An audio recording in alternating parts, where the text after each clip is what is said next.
वासुदेवाय। ओम नमो भगवती वासुदेवाय।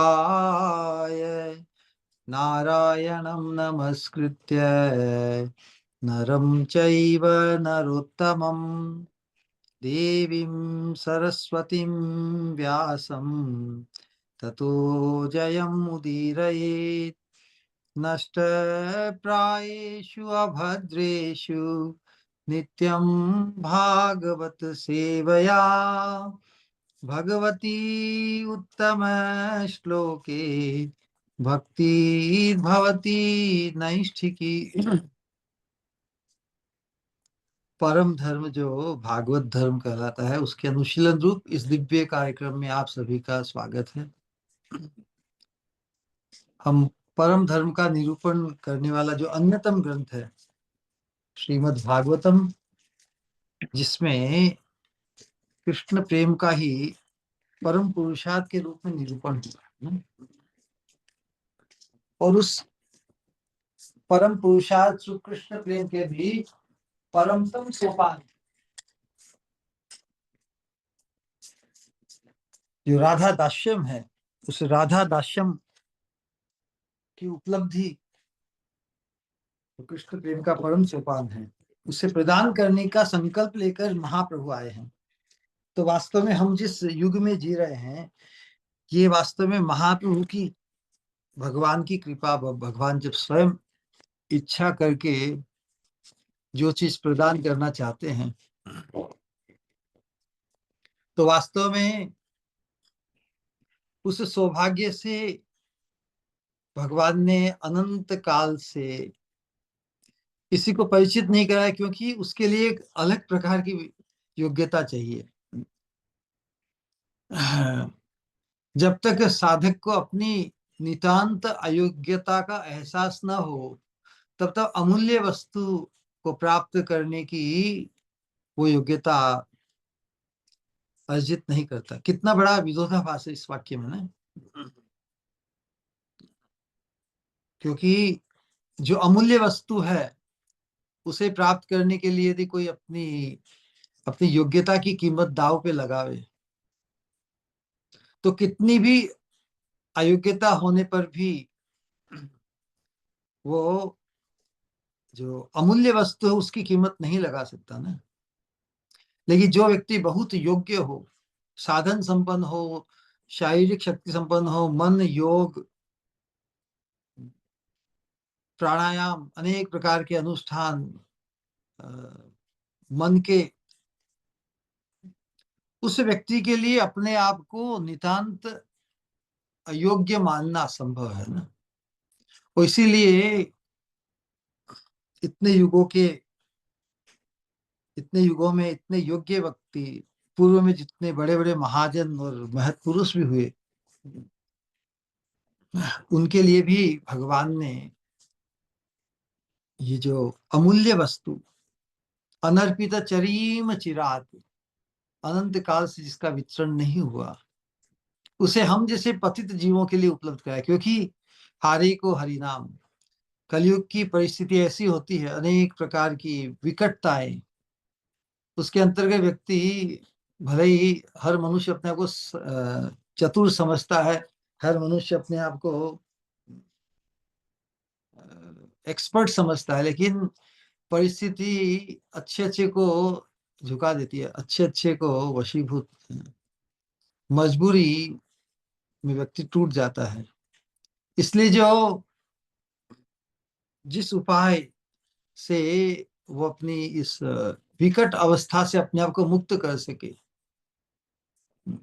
वो साधन जो सहज ही उपलब्ध हो, जिसके लिए कोई कीमत, क्योंकि जब योग्यता की दृष्टि से और परिस्थितिवश व्यक्ति जब बैंकरप्ट हो जाता है, बैंकरप्ट मतलब दिवालिया जिसका हो जाता है किसी भी दृष्टिकोण से, उस अवस्था में यदि उसे उस अपने दिवालियेपन से मुक्त होने के लिए यदि कोई कीमत मांगे, तो नहीं दे सकता ना, इसलिए वो, क्योंकि वो बैंकरप्ट है। उस अवस्था में ऐसे कोई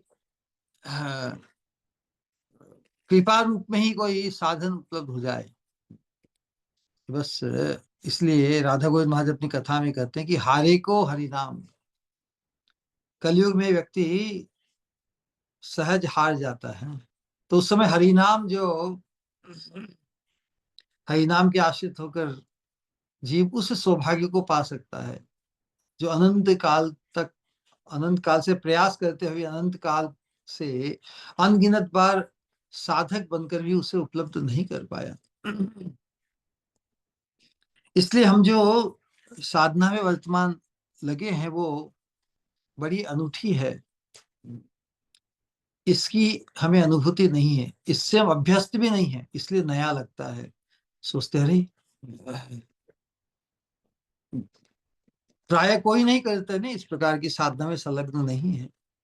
ये महाप्रभु की महावदान्यता से, महाप्रभु के चरणाश्रित जो महज्जन हैं, उनकी दृष्टि के अंतर्गत जब तक नहीं आता साधक या जीव, तब तक महाप्रभु की महावदान्यता से वो परिचित नहीं हो पाता।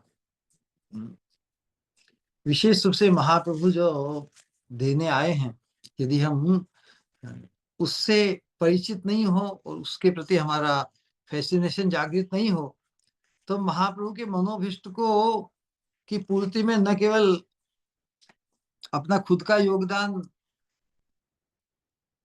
दे पाएंगे, तो फिर दूसरों को, जब खुद को ही उससे लाभान्वित नहीं कर पाएंगे, खुद के लिए भी यदि महाप्रभु का जो मनोभिष्ट है हमारा गंतव्य नहीं बन पाता हमारी चेतना में, तो हम दूसरों को लाभान्वित कैसे कर सकते हैं। महाप्रभु ने तो शिक्षा ये दी कि भारत भूमिते होइलो मनुष्य जन्म जार, जन्म सार्थक करी कर पर उपकार।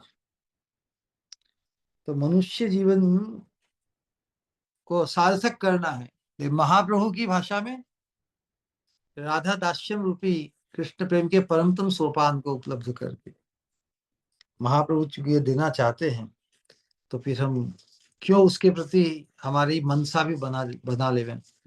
भले ही हम पूर्व जन्मों के संस्कार के कारण अनेक प्रकार के असत आवेश, असत आकर्षण हमारे जीवन में रहे हों, लेकिन ये जो महाप्रभु अमूल्य प्राइसलेस वस्तु जो देने आए हैं, सत्संग के माध्यम से ही हम उससे परिचित होकर उसे प्राप्त करने की मनसा हमारी बन सकती है। तो हम देखते हैं कि जो चैतन्य महाप्रभु के संप्रदाय में है गौड़ीय वैष्णव साधक, वो जब श्री गुरु पादाश्रित होकर उसके पश्चात गुरु पादाश्रित, श्री गुरु उन्हें अपना वास्तविक जो महाप्रभु के मनोभिष्ट को प्रदान करने वाला जो नामाकरण रूप जो परिचय कराते हैं, है ना। तो श्री गुरु जो इस मंजरी भाव की प्राप्ति के लिए, राधा रानी के कैंकर्यत्व को प्राप्त करने के लिए जो सिद्ध प्रणाली है, उसके अंतर्गत सभी का निरूपण वो धीरे धीरे हृदय में ही प्रकाशित हो जाता है। क्योंकि थियोरेटिकली हम इसको जान भी लें, तो जब तक उसके चिंतन के प्रति हमारा आवेश उत्पन्न न हो, तब तक ये जानकारी रूपी है। इसलिए दीक्षा के समय जो नामाकरण में ही हमारा जो स्वरूप और अपने स्वरूप के अनुरूप हमारा जो शाश्वत रूप है, उससे उसका परिचय श्री गुरु उसका बीजारोपण करते हैं, उसका श्री गणेश करते हैं ना प्रारंभ। तो श्री गुरु चरणाश्रय के पश्चात अपनी मंजरी स्वरूप या सिद्ध देह का परिचय प्राप्त करता है साधक, है ना। तो ये सिद्ध देह की जो कॉन्सेप्ट है, किस प्रकार हमारे आचार्यगण षड गोस्वामी गण, उन्होंने सिद्ध देह हमारा भगवत धाम में है। अब इस बात को अच्छी तरह से हमें समझना होगा। हमारा जो सिद्ध देह है, शाश्वत देह, जो किंकरी रूप जो देह है, वो भगवत धाम में भगवत सेवा के योग्य भगवान की ज्योति के अंशभूत, क्योंकि भगवत धाम में सब कुछ स्व प्रकाशित है ना। तो भगवान की ज्योति के अंशभूत अनंत चिन्मय मूर्तियों में से एक होती है। ज्योतिर्मय अनेक चिन्मय मूर्तियां भगवत धाम में धाम की शोभा के रूप में विराजमान है।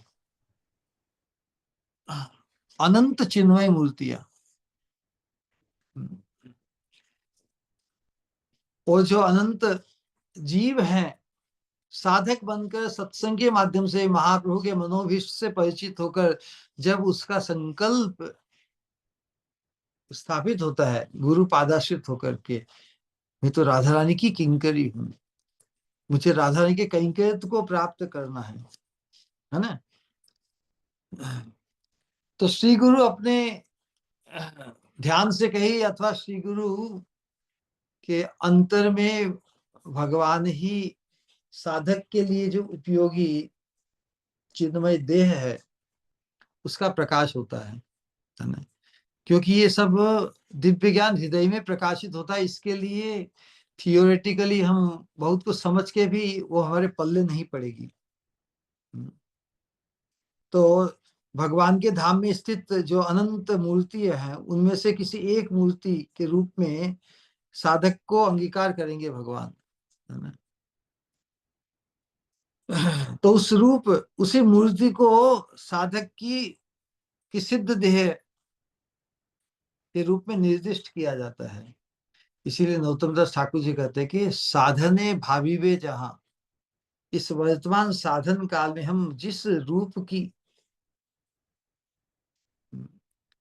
जिस सेवा की, जिस परिचर्या की, जिस पहराव की, जिस नाम की हम चिंता करेंगे अपने सिद्ध देह के परिचय के रूप में, एकादश भाव है ना, तो वर्णन किया था, है ना। एकादश भाव के अंतर्गत कौन सा वस्त्र है, कौन सी सेवा है, कौन सा नाम है, कौन सा रूप है, कितनी वयस है, कौन सी अवस्था है इत्यादि, पराकाष्ठा प्राप्त सेवा, पाल्यदासी, पाल्यदासी अतः राधा रानी की इतनी अंतरंग की, राधा रानी हमसे कोई भी बिना संकोच के सब कुछ व्यवहार करती है। ऐसा अद्भुत सौभाग्य जो एकादश मंजरी भाव के को लेकर है, तो ये कोई कल्पित रूप नहीं है।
वंडरफुल।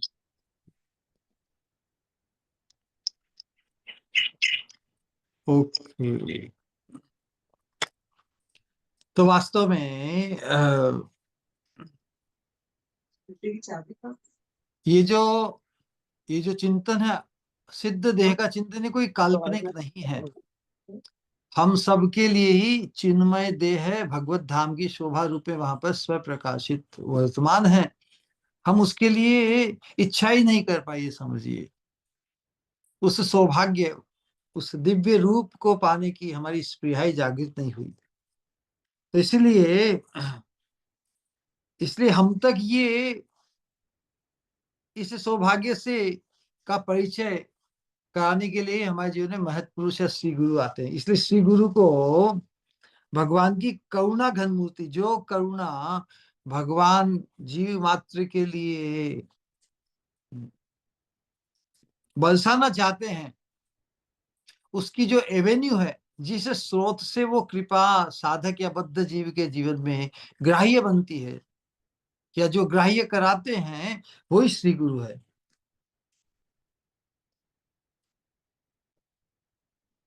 समझ आई बात? तो साधक को श्री गुरु द्वारा प्रेरित और श्री गुरु द्वारा मार्गदर्शित, श्री गुरु द्वारा प्रदर्शित सिद्ध देह में अभिमान स्थापित कर सेवा चिंतन करना होता है ना? उसका जनरल परिचय भजन के अंतर्गत भक्ति विनोद ठाकुर ने दिया है हमें। वर्तमान में बस जिन महत्पुरुष की कृपा करुणा से हमें ये सौभाग्य से हम कनेक्ट हुए हैं, उनकी कृपा को संबल बनाकर हमें बस पूर्ण निष्ठा के साथ हमारी अंतर भजन और बहिर्भजन दोनों भजन में हमें आगे बढ़ना है। श्री गुरु की कृपा से हमें अपना पूर्ण परिचय अवश्य मिलेगा।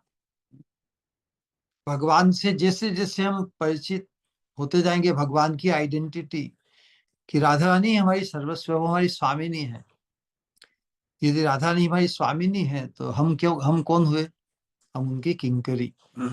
तो किंकरी रूप में अपना पूर्ण परिचय भी महत कृपा से, क्योंकि महत कृपा के माध्यम से ही भगवान की पूर्ण कृपा साधक के जीवन में प्रस्तुत होती है। इसलिए हम साधकों के लिए दो प्रकार का जो भजन बताया कि बाह्य अंतर इहार दुई तो साधन है ना? केवली मंजरी भाव की उपासना में ही विशेष रूप से दो प्रकार का भजन निर्दिष्ट है। बाह्य अंतर इहार दुई तो साधन है। बाह्य साधक देह, बाहर में तो साधक देह जो वर्तमान देह है, जिसमें पंच इंद्रियों का यूज करके हम करे श्रवण कीर्तन। बाह्य साधक देह करे श्रवण कीर्तन। फिर कहा कि मने निज सिद्ध देह करिया भावन, अपने मन में अंतर में अपने सिद्ध देह की भावना करते हुए रात्रि दिन करे राधा कृष्ण सेवन। रात्रि दिन ब्रजे कृष्ण सेवन या राधा कृष्ण सेवन, है ना?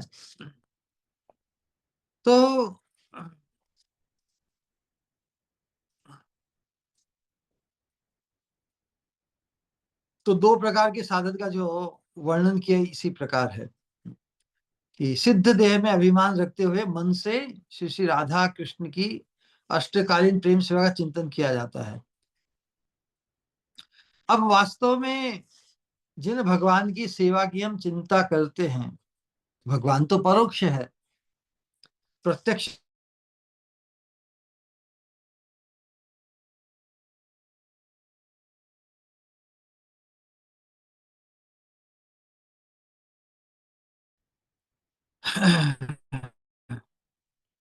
तो सारी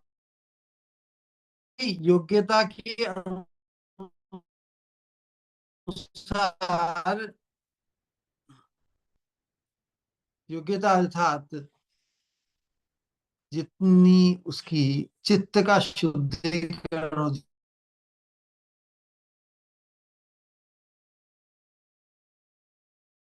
तो प्रेम कौन करता है?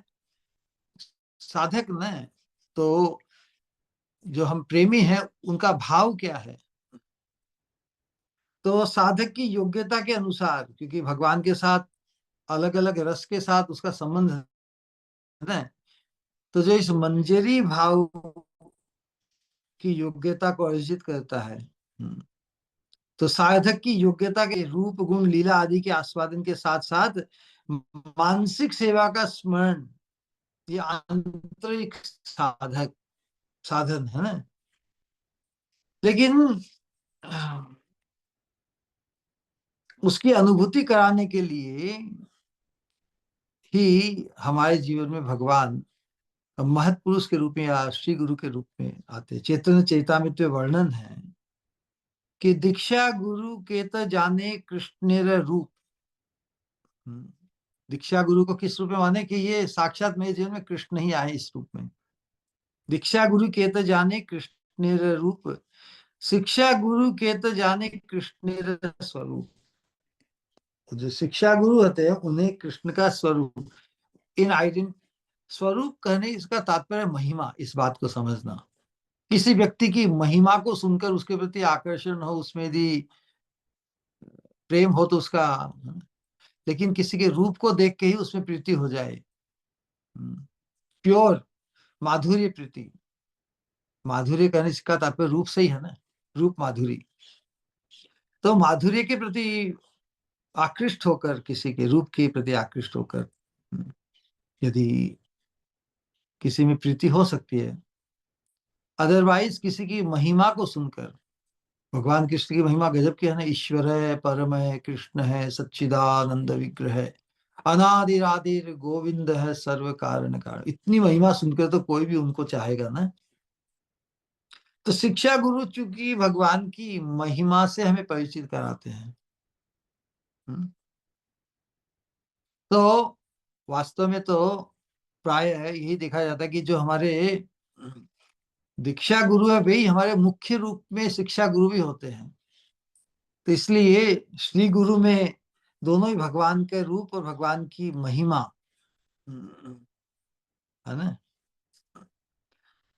जो महिमा, जिस प्रकार महिमा से तात्पर्य हमारी उनके प्रति पूज्यता का भाव और प्रियता का भाव, जितना पूज्यता का भाव और प्रियता का भाव हम कल्पना कर सकते हैं भगवान के प्रति, उतना ही पूज्यता और प्रियता, उससे भी विशेष भले हम श्री गुरु के प्रति अनुभव कर सकते हैं। रूप कहने का तात्पर्य ही है उनमें प्रीति, करेक्ट, और स्वरूप कहने से उनके प्रति पूज्यता का भाव।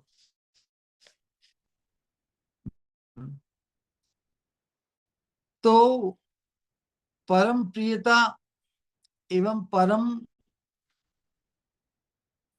पूज्य भाव है ना? तो परम प्रियता और परम पूज्य दोनों ही उनके लिए भी है ना, दोनों ही उनके लिए परम वांछनीय है, साधक के लिए परम शोभनीय है, प्रशंसा के पात्र है। और इसीलिए कहा कि श्री गुरु चरणे रति, ऐसे उत्तम गति, उत्तम गति आज तक हम उपलब्ध नहीं कर पाए। क्यों? क्योंकि उत्तम गति को उपलब्ध करने का जो साधन है वो श्री गुरु चरणी रति ही है। और श्री गुरु चरणी रति हम अनंत काल से उपलब्ध नहीं कर पाए। जो मुख्य साधन आधार, अथवा तो कहे श्री गुरु चरणी रति ही उत्तम गति स्वरूप है। क्योंकि श्री गुरु चरणों की रति में उत्तम गति की, अर्थात राधा कृष्ण की प्रीतिमय सेवा, राधा कृष्ण की प्रीति गारंटीड हो जाती है। क्योंकि श्री गुरु के प्रति भी जो प्रियता और पूज्यता का भाव किस स्तर उन्नत होता है, साक्षात जैसे भगवान के प्रति यदि भगवान भी में साक्षात उपलब्ध हो जाए, मिल जाए, तो उनके प्रति हम कितनी प्रियता और पूज्यता व्यक्त करेंगे, उतना साक्षात जो मोस्ट फिजिबल है राधा कृष्ण, तो अब निकुंज मंदिर में जब हम पार्षद देह की प्राप्ति करेंगे, कंकैत की तभी वो प्राप्त होंगे। लेकिन वहां की प्राप्ति और सेवा की सौभाग्य का क्या जो माधुर्य है, उसका जो आस्वादन है, उसका जो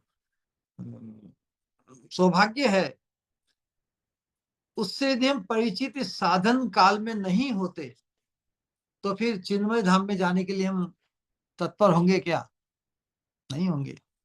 यहाँ पे यदि किसी चीज से हम परिचित नहीं हुए तो उस अज्ञात स्थान पे कैसे जाएंगे? तो जो अज्ञात स्थान जो परोक्ष है उससे परिचित कराने के लिए ही श्री गुरु हमारे जीवन में आते हैं। उनके प्रति वैसी ही प्रियता और पूज्यता का भाव जैसी हम भगवान के प्रति कल्पना करते हैं, उनके प्रति वो भाव व्यक्त करके हमें ऐसा प्रतीत होता है कि हमें साक्षात भगवान ही मिल गए हमारे जीवन में। इतना प्रिय और पूज्यता का भाव अर्जित किया जाता है।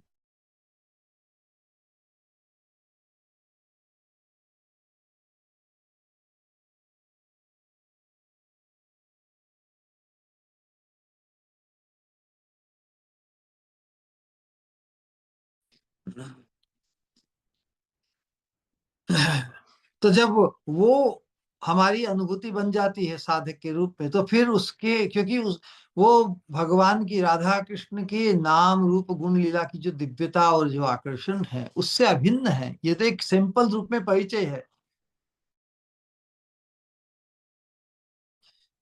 भगवान के, श्री श्री राधा कृष्ण के नाम रूप गुण लीला का जो आस्वादन है वो एक्सटेंशन है। हम्म। लेकिन श्री गुरु चरण रति is the entering point, entrance point. Entrance point से और गंतव्य क्या है? निकुंज मंदिर में राधा कृष्ण के नाम रूप गुण लीला का चिंतन आस्वादन करते हुए उनके युगल चरणारविंद की सेवा। तो यही रहस्य है। यही रहस्य है इस मंजरी भाव साधना की, उपासना का।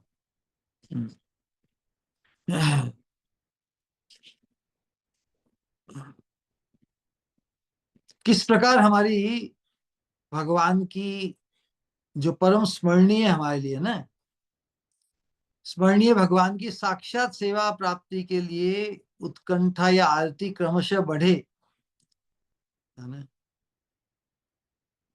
तो श्री गुरु की दिव्यता का, अर्थात उनके दिव्य रूप और दिव्य स्वरूप, न केवल दिव्य रूप का परिचय, क्योंकि दिव्य रूप में भगवान के, जैसे भगवान के प्रति जो प्रियता का भाव है उसी प्रकार श्री गुरु में भी प्रियता का भाव इस उच्च कोटि का जब पहुंचता है, और जैसा कि बताया कि भाव के अंतर्गत साधक का भगवान श्री गुरु के प्रति उनके रूप में कृष्ण दर्शन, कृष्ण की बुद्धि, कृष्ण बुद्धि होना, ये भाव की पूर्णता है। फिर कृष्ण से विशेष तो उनकी परम प्रिया प्रियतमा राधा रानी है। इसलिए श्री गुरु में वार्षभान्वी देवी राधा रानी की प्रतीति होना, ये भाव की पूर्णतरता है। और फिर अल्टीमेटली श्री गुरु को उनके स्वरूप से राधा रानी की एक अन्यतम किंकरी के रूप में एहसास होना, ये भाव की पूर्णतमता है। इस क्रम से ही आगे बढ़ता है। तो श्री गुरु की दिव्यता का, अर्थात उनके दिव्य रूप और दिव्य स्वरूप का नित्य एहसास व स्मृति भी वही चीज है। सतत राधा कृष्ण की प्रीति में स्मृति तो बहुत दुर्लभ है ना, क्योंकि वो परोक्ष है। उस परोक्ष को ही प्रत्यक्ष बनाने के लिए ही हमारे जीवन में उनकी ही करुणा मूर्ति श्री गुरु जीवन में आते हैं। और श्री गुरु के चरणों में जब रति उत्पन्न होती है तो वो वही जो युगल के चरणों में जो रति है उसी की अनुभूति है। राधा कृष्ण की साक्षात सेवा इस जीवन में प्राप्त होगी कि नहीं, वो तो इस इस देह के पात होने के उपरांत जब हमें चिन्मय मूर्ति किंकरी देह मिलेगी तभी राधा कृष्ण की सेवा, है ना? तो वो तो तब होगा, लेकिन वर्तमान में उनकी ही कृपा मूर्ति बन के जो श्री गुरुदेव हमारे जीवन में आए हैं, उनके चरणों में रति को प्राप्त करना मोर फिजिबल। फिजिबल मतलब, फिजिबल कहते हैं कि संभव, है ना, संभव।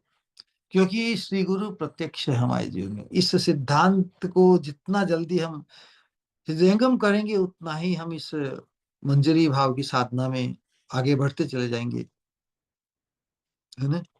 तो जो रति के स्तर पर आ जाता है।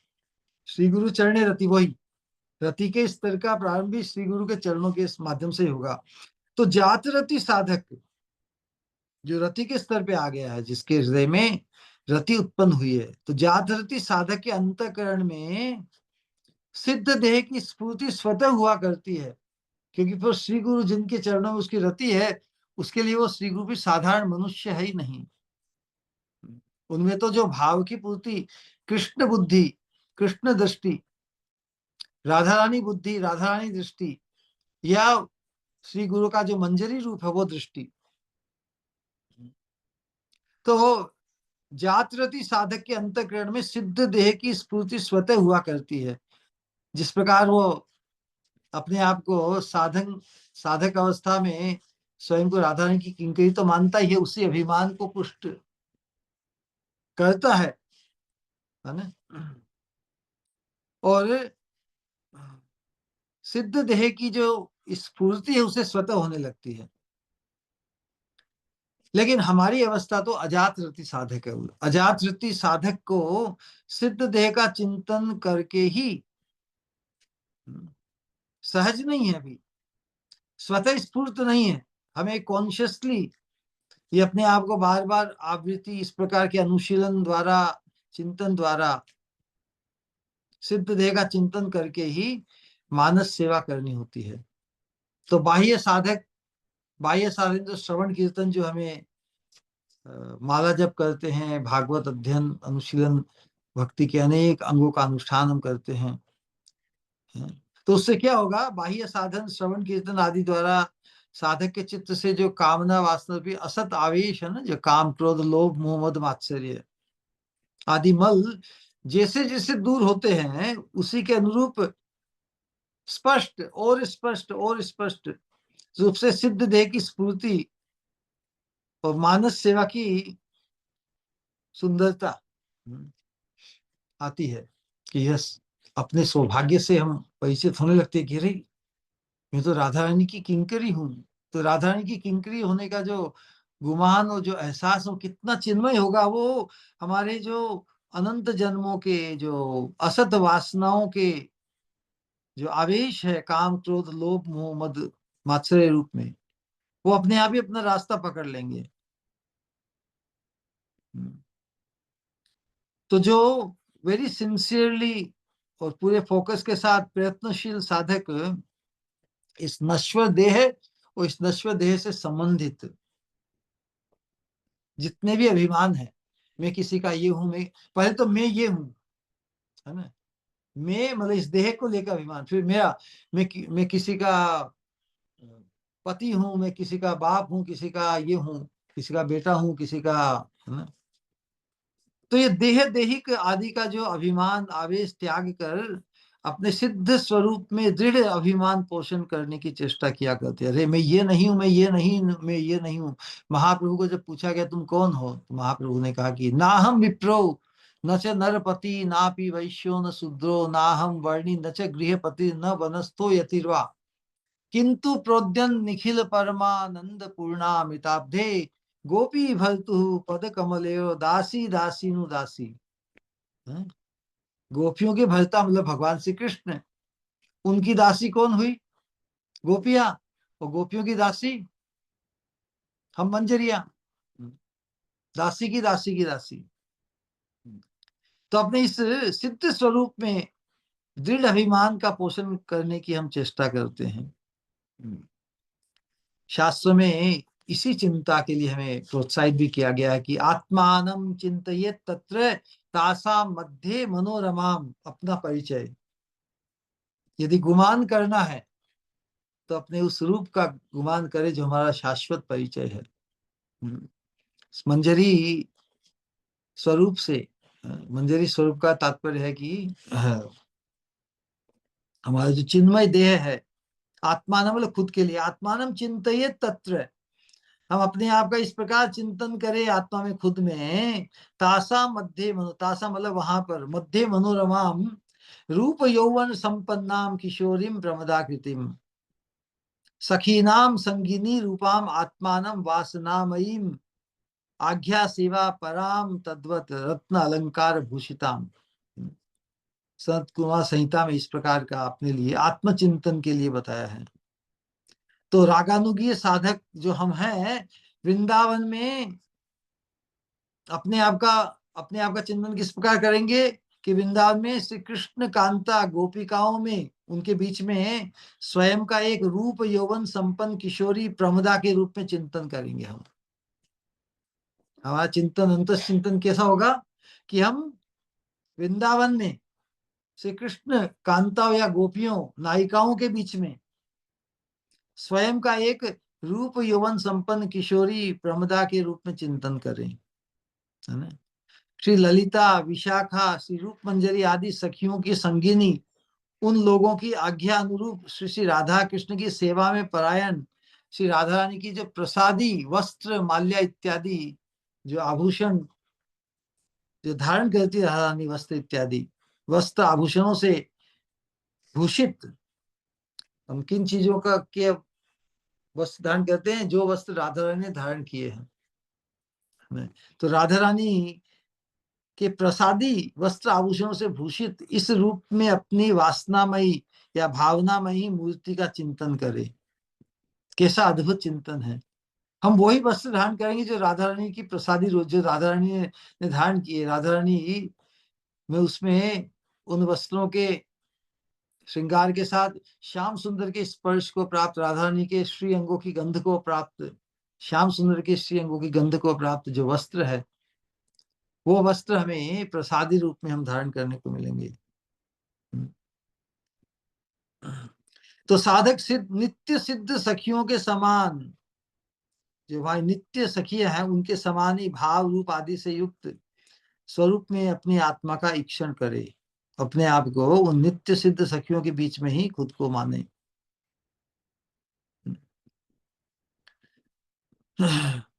तो ऐसा बोध हो करने का मतलब, हमारा आवेश जब आवेश डिपेंड्स हमारा लोभ कितना जागृत हो उसे प्राप्त करने के लिए। लोभ के अनुरूप ही हमारा बोध भी होगा।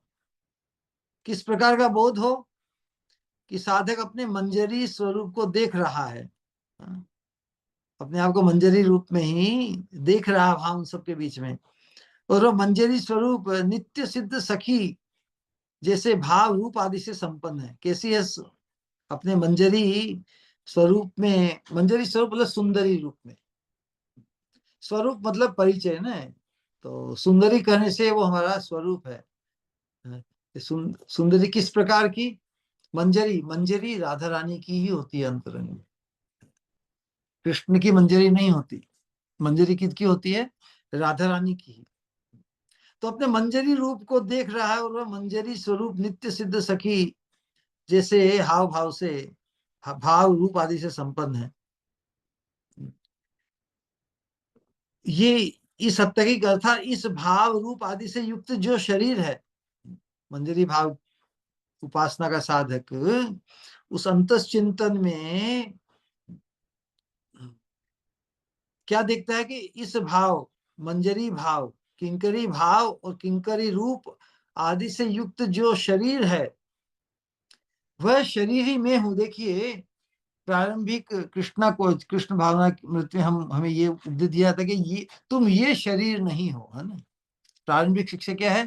तुम ये शरीर नहीं हो, ये शरीर तो नश्वर है, तुम तो आत्मा हो। तो आत्मा कहने से तात्पर्य है कि तुम एक व्यक्ति हो।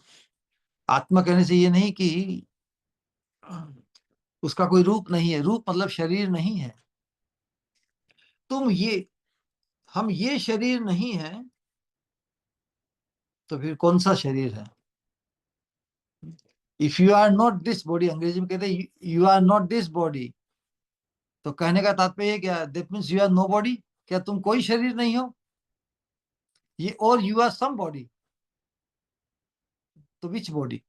तो जब ये पूरा सर्कल आता है कि हम ये, you are not this body, इसका मतलब क्या? तुम नो बॉडी हो, कोई नहीं, कोई शरीर नहीं हो तुम। तो कौन सा शरीर हो? तो ये चिन्मय देह है। इस मंजरी भाव रूप आदि से युक्त जो देह है, वह देह ही मैं हूं, ऐसा दृढ़ अभिमान बनाए रखें। तो ये साधक का साधन प्रयास है। हम जो साधक है, जो प्रयास है हमारा, इस रूप में ही अपने अंतस चिंतन में अपने आप को प्रतिष्ठित करना है। वास्तव में अल्टीमेटली तो भगवान की कृपा ही संबल है ना। भगवान की कृपा से स्वयं प्रकाश सिद्ध देह ही उस प्रकार के भगवत सेवा में उन्मुख साधक के हृदय में स्वयं ही समुदित होती है। जो चिन्मय देह है, दिव्य ज्ञान हृदय प्रकाशित हो, मतलब अपने चिन्मय देह का ज्ञान प्रकाश हृदय में हो जाता है। जिस प्रकार की भावना पुष्ट हुई चिन्मय देह की, उसी प्रकार का चिन्मय देह हमारे हृदय में स्फुरित स्वयं ही समुदित होता है। वो साधक को स्फूर्ति प्रदान करता है ना। वास्तव में साधक साधना की सिद्धि पर योग माया की सहायता से, योग माया इज द कनेक्टर, है ना, सहायता से अंतस चिंतित सिद्ध देह से लीला राज्य में अपनी चाही गई श्री श्री युगल किशोर की साक्षात प्रेम सेवा पाकर धन्य होता है। तो ये मंजरी भाव की जो उपासना है, ये बहुत बड़ी अनूठी है। और इसमें हम जिनके अनुगत्य को या जिनके कैंकर्य को प्राप्त कर रहे हैं, उनका परम उत्कर्ष हम बार बार बार बार चिंतन करते हैं। बार बार चिंतन करके ही जिस सौभाग्य तक हमें पहुंचाने के लिए महाप्रभु तत्पर है, आतुर है, हमें उस सौभाग्य के प्रति हम भी जागृत हो, इसीलिए तो ये अनुशीलन है। तो देखिए ना, वर्तमान में जो राधा रस सुधा निधि के अंतर्गत हमने पिछले श्लोकों में जो किंकरी का, प्रबोधानंद सरस्वती किंकरी का जो चिंतन है, वो कितना अनूठा है।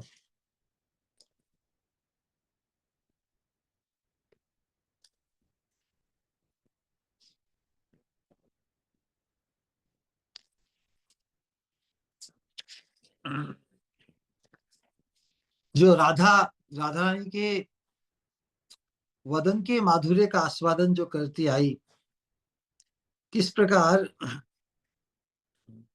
जो विलास के अंतर्गत किंकरी अपनी स्वामी उनके प्रीतम श्याम सुंदर का परमानंद कंद ज्योति युगल के रूप में दर्शन किया, है ना।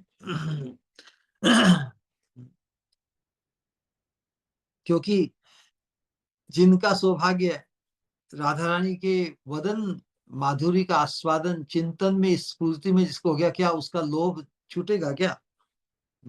लेकिन जब स्फूर्ति में विराम आता है तो उसी सौभाग्य को पाने के लिए स्फूर्ति में जब राधा रानी के मुख कमल का यदि दर्शन प्राप्त हो, उसकी स्फूर्ति हो, तो और उस अवस्था में जब निकुंज मंदिर में परस्पर को देखकर जो आनंद प्रकट हो रहा उनके मुखारविंद पर, है ना, विशेष रूप से युगल माधुरी के आस्वादन, जब किंकरी ने राधा रानी का सिखाया हुआ, जब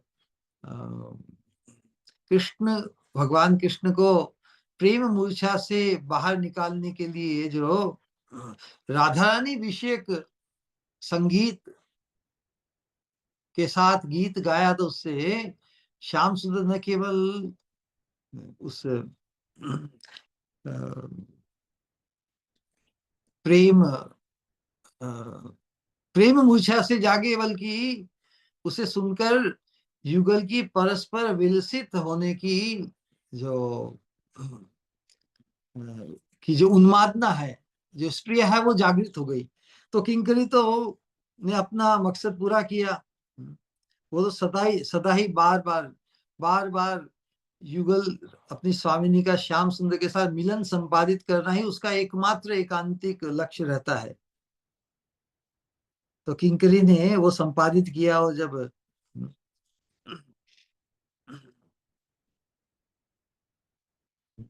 युगल माधुरी की का आस्वादन जो किंकरी कर रही है, उसके बाद में जब वो युगल माधुरी का आस्वादन की स्फूर्ति समाप्त होती है, तो उसमें जो व्याकुलता आती, व्याकुलता के अंतर्गत ही नवी नई लीला का स्फुरन, नई लीला का जो स्फुरन हुआ उसके अंतर्गत वृंदावन में राधा कृष्ण विहार कर रहे हैं ना, और सरस्वती किंकरी उनकी सेवा में लगी हुई है। लेकिन वृंदावन भी आज उनकी सेवा, उनकी उन्मादना, उनका आनंद वर्धन करने के लिए, श्री श्री राधा कृष्ण के चित्त विनोदन के लिए एक ही समय वन में अलग अलग ऋतुएं प्रकट हो गई, जो निरूपण किया था ना। और वहां पर राधा कृष्ण की जो, वो जो वृंदावन का जो माहौल है, वन में जो अनेक प्रकार की जो परस्पर की प्रीति को वर्धन करने के लिए जो उद्दीपन रूप वृंदावन का वातावरण है, उसमें राधा रानी, राधा श्याम सुंदर की जो अंग द्युति है, अंग की शोभा इतनी बढ़ गई है कि वो साक्षात नील पीत जैसे कांति धारा उनसे उछल पड़ी है। और वो नील पीत कांति धारा तो इस प्रकार है कि नील कमल और स्वर्ण कमल की कांति सुषमा को जैसे उन्होंने चुरा लिया है, उन कमलों की कांति भी जैसे फीकी पड़ गई है, वो निष्प्रभ हो गए हैं। तो लेकिन राधा कृष्ण की जो अंग द्युति है नील पीत, वो इतनी प्रकाशमान और इतनी उज्जवल होते हुए भी दर्शनकारी को, किंकरी को कोई जैसे वो आंखों में कोई जुलझा नहीं रही है, बल्कि आंखों को परमानंद ही दे रही है, क्योंकि वो प्रीतिमय है। परस्पर की प्रीति ही बढ़कर उनकी अंग द्युति को और भी उज्जवल बना दी है। उसे देखकर किंकरी बहुत ही अपने सौभाग्य का, परमानंद का अनुभव कर रही है। नेत्रों और मन में परमानंद का संचार कर रही है। तो सरस्वती किंकरी श्री राधा कृष्ण की उस नील पीत कांति धारा में असीम परमानंद का अनुभव कर आत्मविस्मृति को प्राप्त हुई है। इतना उसका प्रभाव है। तो उसी प्रकार वो चिंतन आगे चल रहा है किंकरी रूप से मधुर निकुंज में, है ना। राधा कृष्ण के विहार अमृत सागर में किंकरी के प्राण एक मछली की तरह तैर रहे हैं। मतलब यहाँ पर जो वन विहार के उपरांत जो उनकी न केवल अंग द्युति और भी प्रकाशित हुई है, उनके हृदय में भी बड़ा उत्साह छाया हुआ है।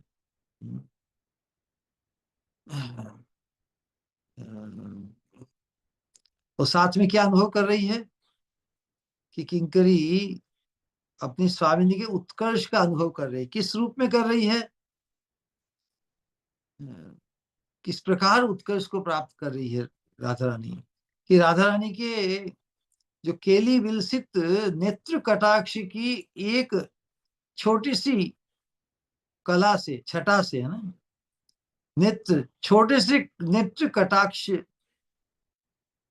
का प्रभाव श्री वृंदावन में विचरण करने वाले मदमस्त, मदमत्त और बिल्कुल केयर फ्री मत वाले करिंद्र श्री श्याम सुंदर को अपने वशीभूत कर रखा है।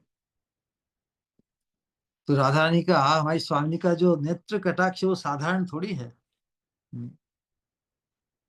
राधा रानी का हर हाव भाव भंगिमा सब कुछ ही महाभाव से ही प्रसूत है। और महाभाव में भी जो मादन रस जो राधा रानी का एक्सक्लूसिव है, तो राधा रानी का हर हर हाव भाव कटाक्ष इत्यादि सभी मादन रस से रंगा हुआ है।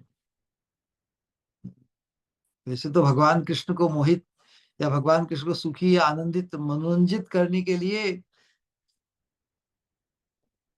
अनंत दूसरी गोपियां भी है, नायिका भी है, महिषी वृंद भी है द्वारका की। वो भी अपने कामात्म के हाव भाव पूर्ण नेत्र कटाक्ष द्वारा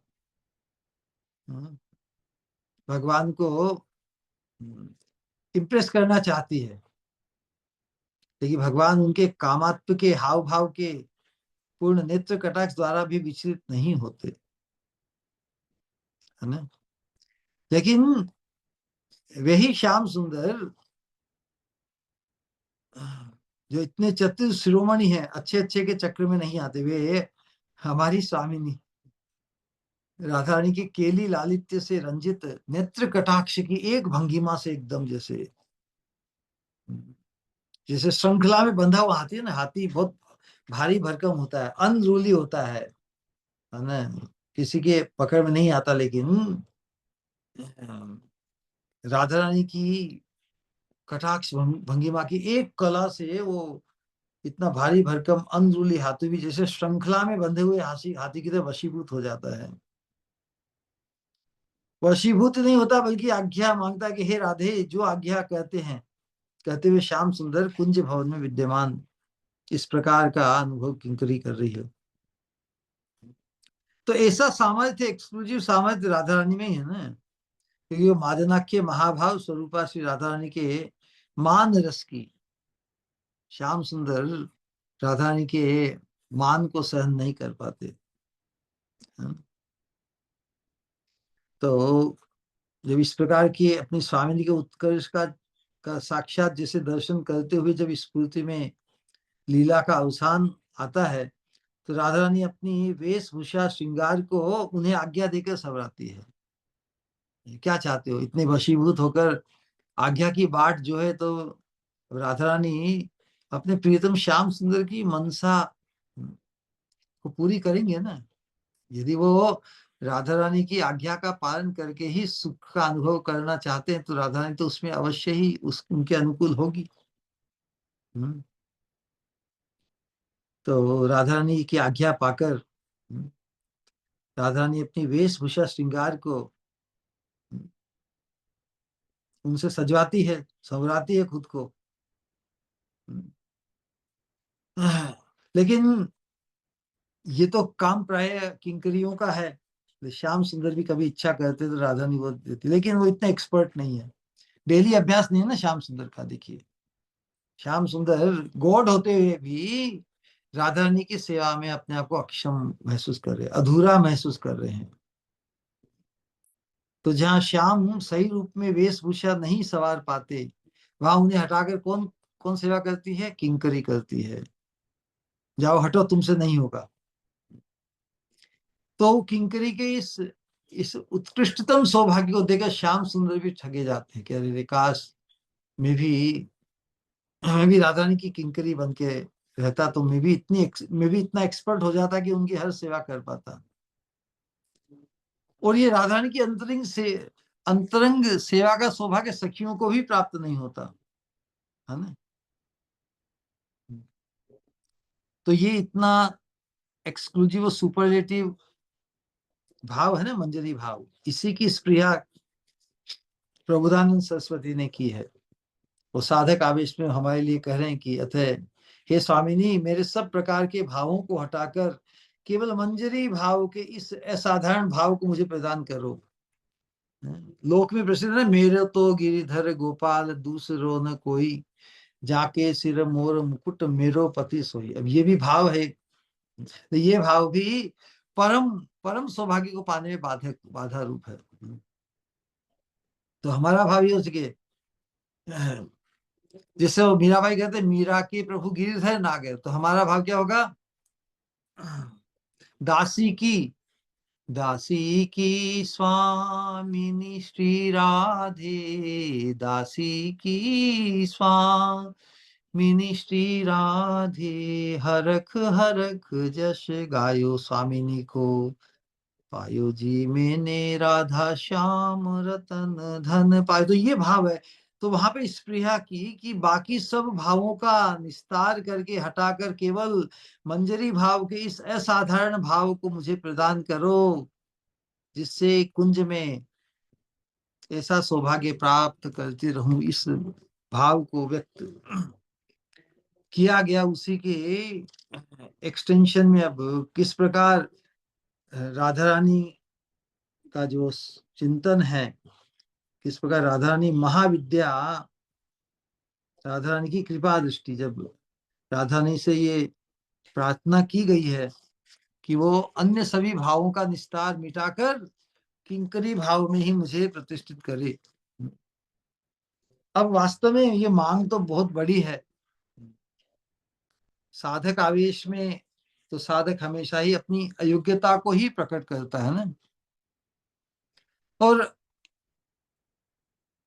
स्फूर्ति, जो जागृति साधक भी, जब स्फूर्ति का अभाव होने से वो भी अपने आप को अजागृति साधक, अपनी अयोग्यता की स्फूर्ति होने से, है ना, दीनता आ जाती है साधक में,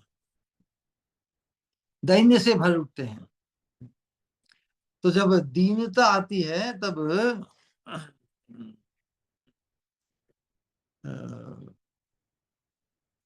जब दीनता आती है तभी उसी अवस्था में हाईएस्ट प्रार्थना, परम दीनता की अवस्था में व्यक्ति केवल फिर कृपा का ही तत्तेनुकंपाम सुसमीक्ष मानो, अनुकंपा, कृपा की ही बाट जोहता है।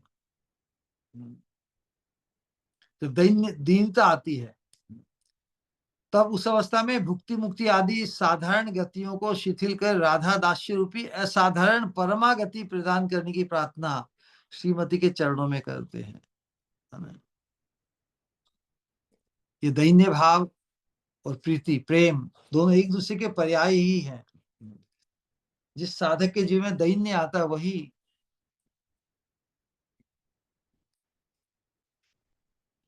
उस अप्राप्त अमूल्य वस्तु की ही स्प्रिया करते हैं। जैसे पिछली बार भी सत्संग में जो बताया, पिछले कुछ कुछ दिनों पहले भी, कि व्यक्ति को जब अमूल्य वस्तु का एहसास होता है तो उसे वर्तमान में प्राप्त जितनी भी वैभव या ऐश्वर्य, जितनी भी उसके रहते हुए भी वो अपने आप उनको नगण्य मानता है, क्योंकि अमूल्य वस्तु तो अभी अप्राप्त है। इसलिए वो अपने आप को कंगाल कहने में भी कतराता नहीं, उसे कोई संकोच नहीं होता। दैन्य अर्थात जो चीज मुझे अमूल्य प्रतीत होती है उसकी अप्राप्ति। उस अवस्था में दैन्य जब उठता है तब वह जो लोक में जिसकी बहुत महिमा है, कोई भगवान का भजन करके बहुत भोग पाता है। वृंदावन में बहुत से लोग बाबाओं के पीछे भागते हैं और बाबा से ऐसा प्रश्न पूछते हैं कि बाबा, मुझे तुम्हारा जैसा पुत्र चाहिए, तो तुम्हारा जैसा पुत्र होने के लिए मुझे ऐसी पत्नी चाहिए कि जैसे तुम्हारा जैसा पुत्र हो। तो इस प्रकार की जो धारणाएं करके जो लोग सम्मोहित हो जाते हैं, है ना, अनेक प्रकार के लोगों में। तो भुक्ति मुक्ति की वासना, भुक्ति मुक्ति स्पृहा यावत पिशाची हृदय वर्तते, जब तक हमारे हृदय में किसी भोग को पाने की, स्त्री पाने की या संतान पाने की स्पृहा या किसी प्रकार की भी स्पृहा रहती है, तावत भक्ति सुख शास्त्र कथम अभ्युदयो भवेत। इस मंजरी भाव की उपासना में जब जागृत हो जाता है साधक, उसको लक्ष्य और गंतव्य और दिशा मिल जाती है, उसकी जब दशा ही बदल जाती है, तो फिर संसार की इस भोग और मोक्ष आदि जो साधारण गति है, जिसकी महिमा संसार में लोक में परमार्थ के मार्ग पर या साधना क्रम में लोग इनकी आकांक्षा रखते हैं ना, कि भोग प्राप्त हो जाए, संसार के भोग प्राप्त या स्वर्ग के भोग या मोक्ष प्राप्त, संसार का आवागमन रुक जाए, ये साधारण गति है। तो ये साधारण गति फिर उसकी शिथिल हो जाती है। वो दैन्य किस लिए प्रकाशित कर रहा है कि उसे वो अमूल्य वस्तु राधानी का कैंकर्य प्राप्त नहीं हुआ, उसके सामने ये भोग और मोक्ष आदि की साधारण जो गति, साधारण, ये बड़ी साधारण लगती है, इसलिए शिथिल हो जाती है उनका आवेश।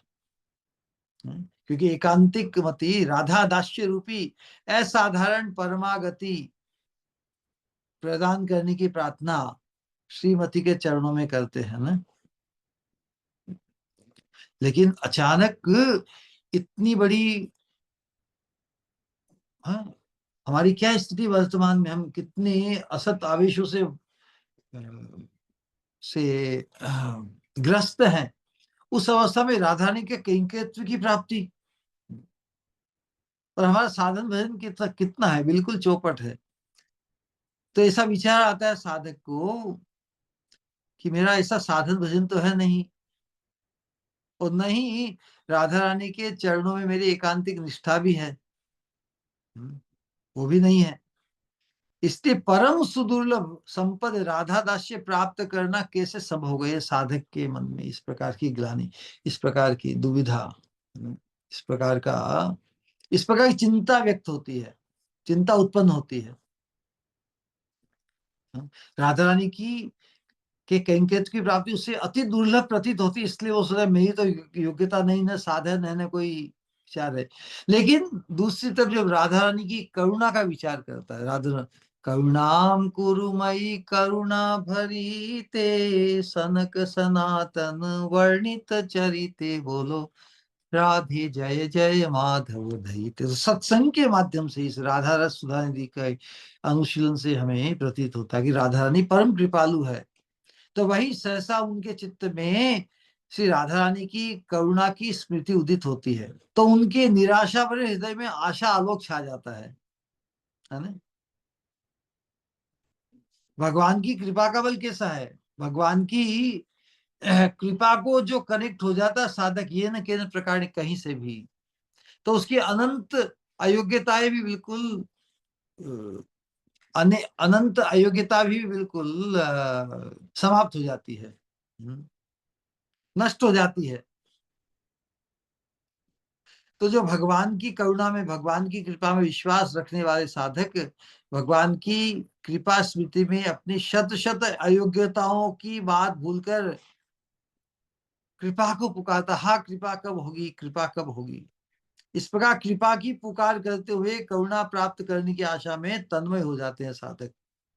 एक तरफ अपनी नितांत योग्यता का विचार करते हुए भी दैन्य उत्पन्न होता है, निराशा उत्पन्न होती है।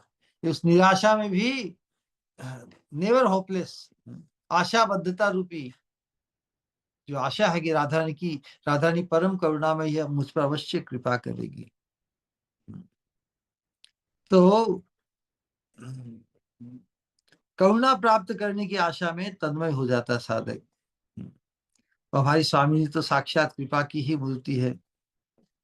करुणा से ही उनकी देह तक विगलित है, द्रवीभूत है।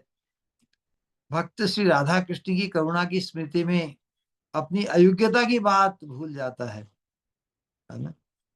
अयोग्यता का जब तक विचार रहेगा तो फिर सोचेगा कि नहीं नहीं, योग्य ही नहीं हूं, इसलिए फिर कैसे आगे बढ़ूं, निरुत्साहित हो जाता है, पीछे हट हो जाती है। लेकिन राधा कृष्ण की करुणा की स्मृति में अपनी अयोग्यता की बात भूल जाता है। इसलिए हमें भगवान की जो करुणामयता है, महाप्रभु की जो महावदान्यता है, उस विचार से अपनी दृष्टि और बुद्धि को ओझल नहीं करना है।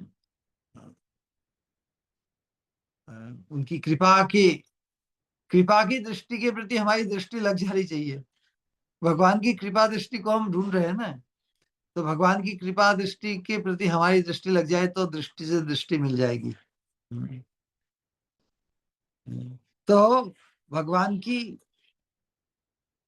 कृपा, महाप्रभु की महावदान्यता, उसकी स्मृति हमारे जीवन में सतत बनी रहे, तो हमारी अयोग्यता भी हमें निरुत्साहित नहीं कर पाएगी, हमारी अयोग्यता भी हमें फ्रस्ट्रेट नहीं करेगी। रूप गोस्वामी पाद ने कार्पण्य पंजिका स्तोत्र, उसमें एक बात लिखी है।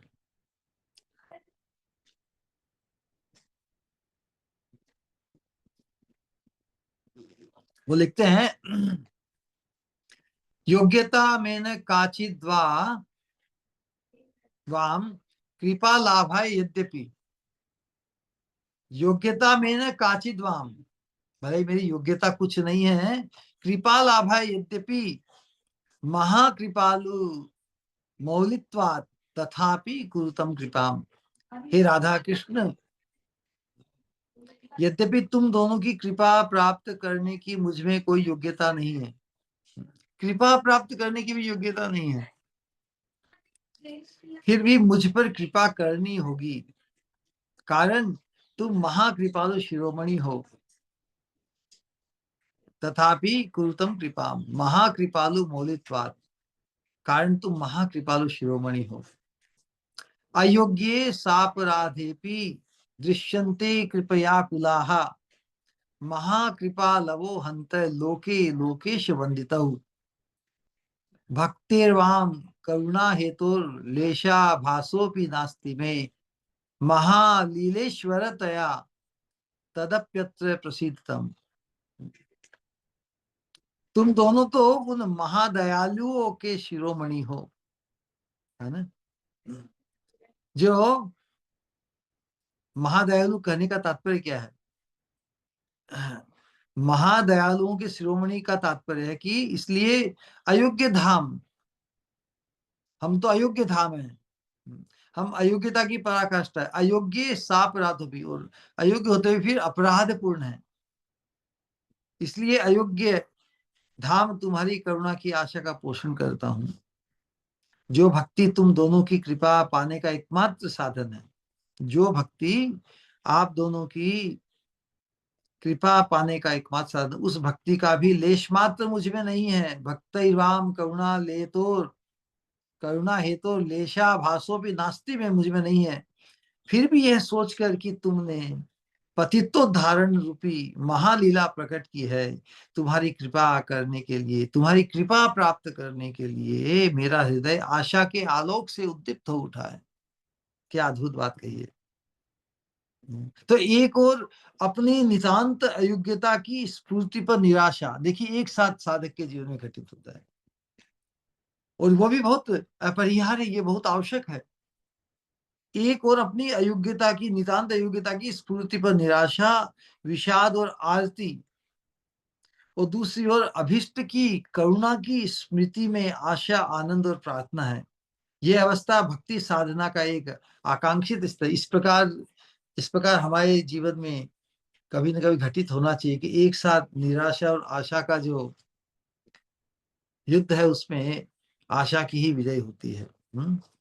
तो इसी भाव के उद्दीपन पर श्रीपाद प्रार्थना करते हैं, और प्रार्थना आज की यही है, किस प्रकार राधा रानी वो महाविद्या श्री राधा की कृपा दृष्टि की बाट जोड़ रहे हैं, कृपा दृष्टि को प्राप्त करके। श्री गोपेंद्र कुमार मोहन महाविद्ये स्फुरन माधुरी आस्फार रसाम्बुदा रसाम्बुराशि सहज प्रशन प्रशंदी नेत्रांचले कारुण्याद्र कटाक्ष भंगी मधुर स्मेरान मधुर स्मेर आननाभ्योर्भुए हा स्वामिनी राधिके मयि कृपा दृष्टि मनांग मनांगीक्षिप।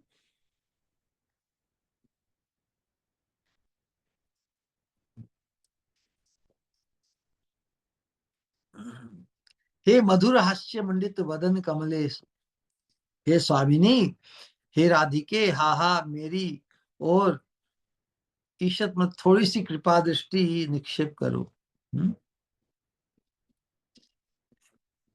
किन राधा रानी के प्रति संबोधन करे कि जो हे श्री नंद नंदन के, श्री गोपेंद्र कुमार मोहन महाविद्य, नंद नंदन के मोहनार्थ महाविद्या स्वरूप है, मतलब श्याम सुंदर जो पूरे विश्व को मोहित करते हैं, उन पूरे विश्व के मोहनकारी श्याम सुंदर को भी मोहित करने में महाविद्या स्वरूपा है। जो कितना अद्भुत हमारी स्वामिनी का वर्णन। श्री गोपेंद्र कुमार मोहन महाविद्ये स्फुरन माधुरीम, श्री श्री नंद नंदन के मोहनार्थ महाविद्या स्वरूपे हे स्फुरित मधुरी सार विस्तारी रस सिंधु की सहज प्रसन्नते नेत्रांचले रसाम्बुधि, रसाम्बुरादि सहज प्रसन्न नेत्रांचल, राधा रानी के जो नेत्रांचल है, नेत्रों की जो भाव, जो कटाक्ष भंगिमा से जो संचालन करती है श्याम सुंदर पर।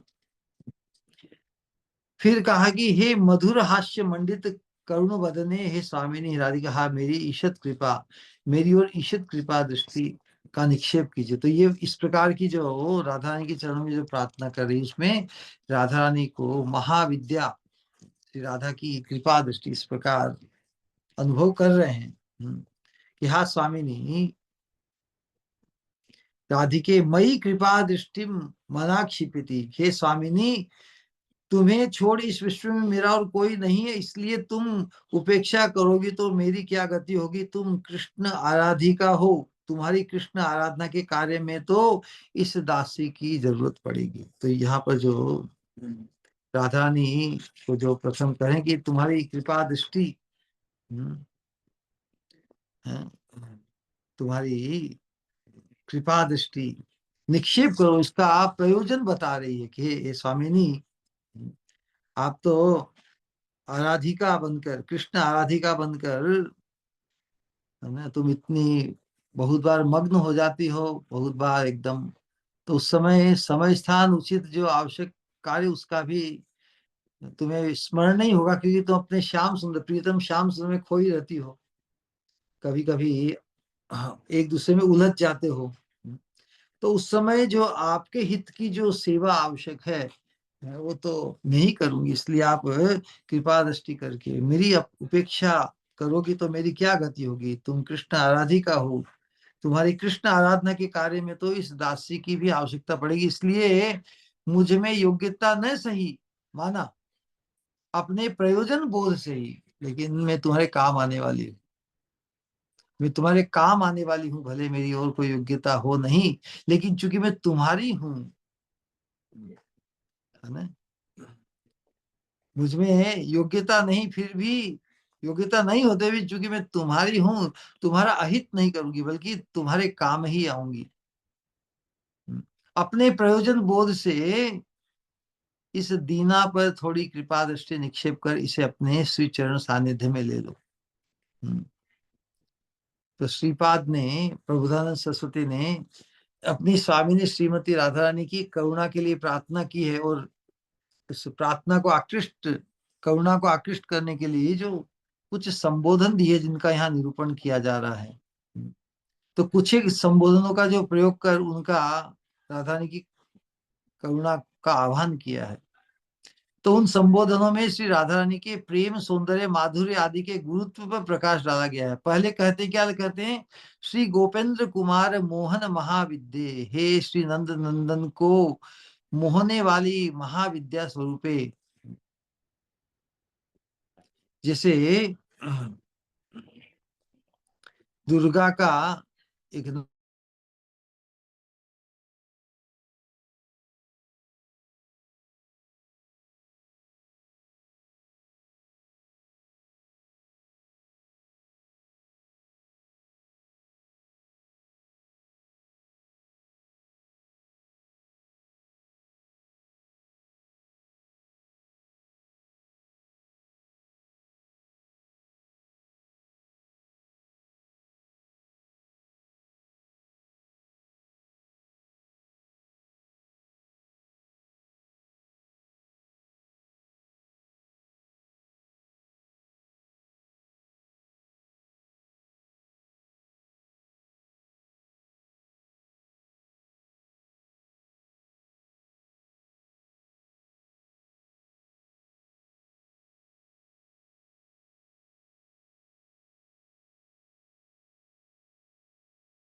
Very nice, very nice. ये इंटरनेट का प्रॉब्लम। वीडियो भी ऑन करना है, वीडियो को भी ओपन। ठीक है। हम्म, वीडियो को ऑन नहीं कर पा रहा हूँ।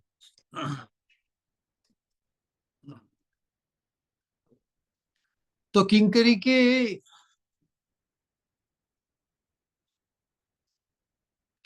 का जो चिंतन है बड़ा अद्भुत है। अपनी स्वामिनी के उत्कर्ष का चिंतन और दर्शन हो रहा है ना। उपमा भी जो दी है संसार में, लोक में, वेद में जो प्रसिद्ध है, ये मोहन विद्या। तो दुर्गा, दुर्गा की भी जो 10 महाविद्याओं में के रूप में वो श्रीमन महादेव का चित्त विमोहन किया था उसने। तो वैसे ही, क्योंकि ये लोक के साथ जो उपमा दी रही है वास्तव में वो उपमा के योग्य नहीं, फिर भी हमें समझाने के लिए, क्योंकि लोक और वेद में तो ये देवी देवताओं की जो सम्मोहन की उसकी महिमा बताई है। राधा रानी जिस प्रकार श्याम सुंदर को विमोहित करती है, वो तो निकुंज मंदिर की बहुत ही अंतरंग विलास है ना। तो लेकिन हमें समझाने के लिए, हमारे स्तर पर उससे समझाने के लिए बताया कि जिस प्रकार दुर्गा ने 10 महाविद्याओं के रूप में श्रीमन महादेव का चित्त विमोहन किया था, वैसे ही जिन श्री राधा रानी ने स्वयं भगवान श्री नंदनंदन के चित्त को अशेष विशेष भाव से विमोहित कर रखा है। वास्तव में महादेव आदि को मोहन की तो बात ही नहीं है ना। जिनके रूप, भगवान श्री कृष्ण जिनके रूप से मोहित कौन हो गए, स्वयं नारायण, भूमा पुरुष श्री नारायण। यहाँ तक कि वे स्वयं भी विमोहित हुए थे। विस्मापनम स्वस्य सौभग रिद्धे परम पदम भूषण भूषणागम। तो भगवान कृष्ण की जो अंग सौष्ठव, अंग की जो, अंग का जो माधुर्य है शरीर के, वो सभी को विमोहित करता है, स्वयं को भी विमोहित करता है। सभी के चित्तों को हरने वाले उन स्वयं भगवान ब्रजेंद्र नंदन को भी विमोहित करने वाली है हमारी स्वामिनी महाविद्या स्वरूपा श्री राधा। इस प्रकार का चिंतन, जिनके माया नाट पर अनंत कोटि ब्रह्मांड विमोहित है, जिनके रूप पर, किनकी किनकी महिमा गा रही है, जिनके माया नाट पर अनंत कोटि ब्रह्मांड भी हुई है, भगवान कृष्ण की महिमा बताई जा रही है। जिनके रूप पर ब्रह्मा महादेव से लेकर वे स्वयं तक विमोहित है, उन महा इंद्रजाली स्वयं भगवान श्री कृष्ण को मोहित करना श्री राधा की मादनाख्य प्रेम द्वारा ही संभव हुआ है। कितना उत्कर्ष हमारी स्वामिनी का। She so exclusively superlatively stands out ना, हमारी स्वामिनी। कृष्ण कहे आमी, चैतन्य चेतामित वर्णन है, कृष्ण कहे आमी इह रसिर निधान, पूर्णानंदमय आमी चिन्मय पूर्ण तत्व। नहीं, कृष्ण कहे आमी है ही रसिर निधान, पूर्णानंदमय आमी चिन्मय पूर्ण तत्व, राधिकार प्रेमे आमा कराय उन्मत्त है।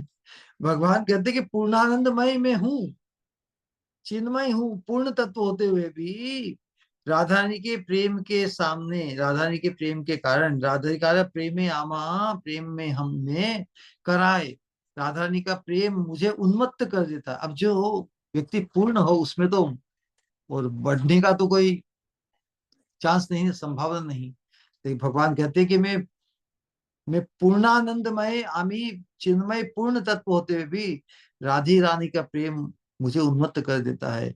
ना जानी राधा प्रेमे आचे कतो बल, जे बले आमारे करे सर्वदा विबल।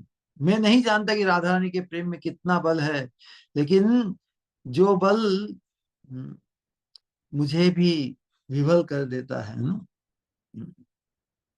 बहुत, कोई बलशाली व्यक्ति के सामने हम विवल हो जाते हैं ना, या विचलित हो जाते हैं, अपना संतुलन खो देते हैं, कुछ न कुछ रिएक्शन, विकार आ ही जाता है ना।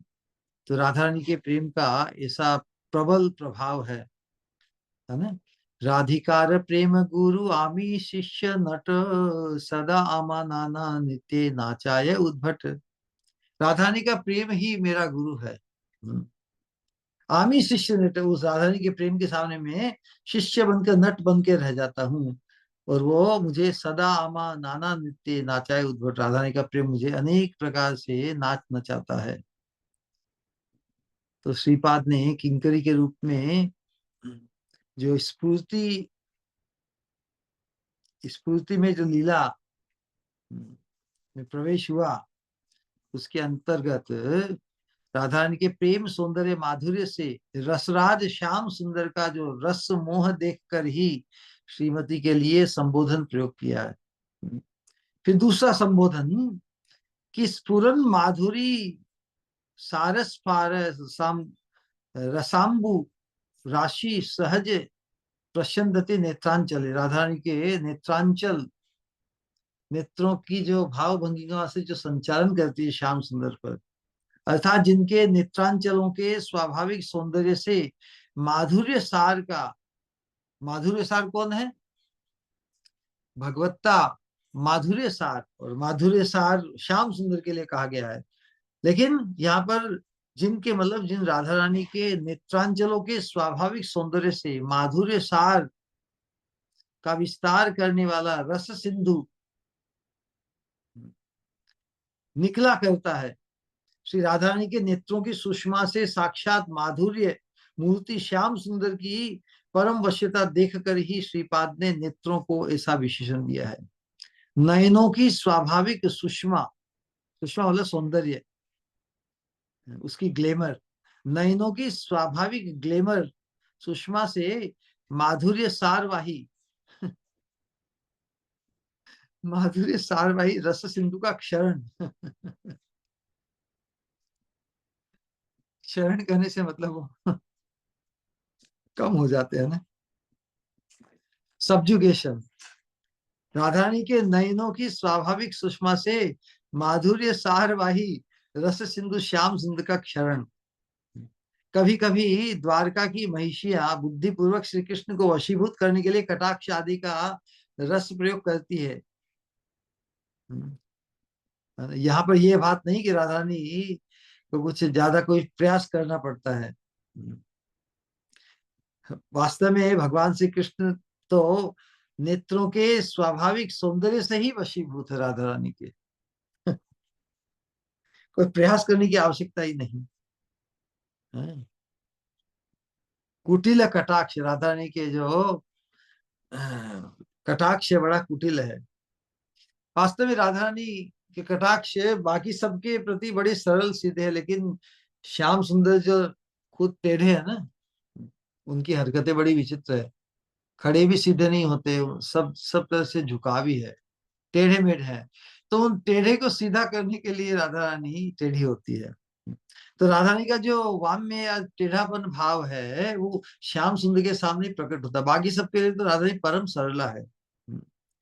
तो महाजन गाते हैं कि कुटिल कटाक्ष विशिखे तनु ज्वर ज्वर जीवन न बांधाई थेहा। श्रीमती की स्वाभाविक दृष्टि से मादन रस का प्रचुर उपचार निश्चित होकर अप्राकृत नवीन मदन श्याम सुंदर को आत्महारा कर देता है। बिल्कुल।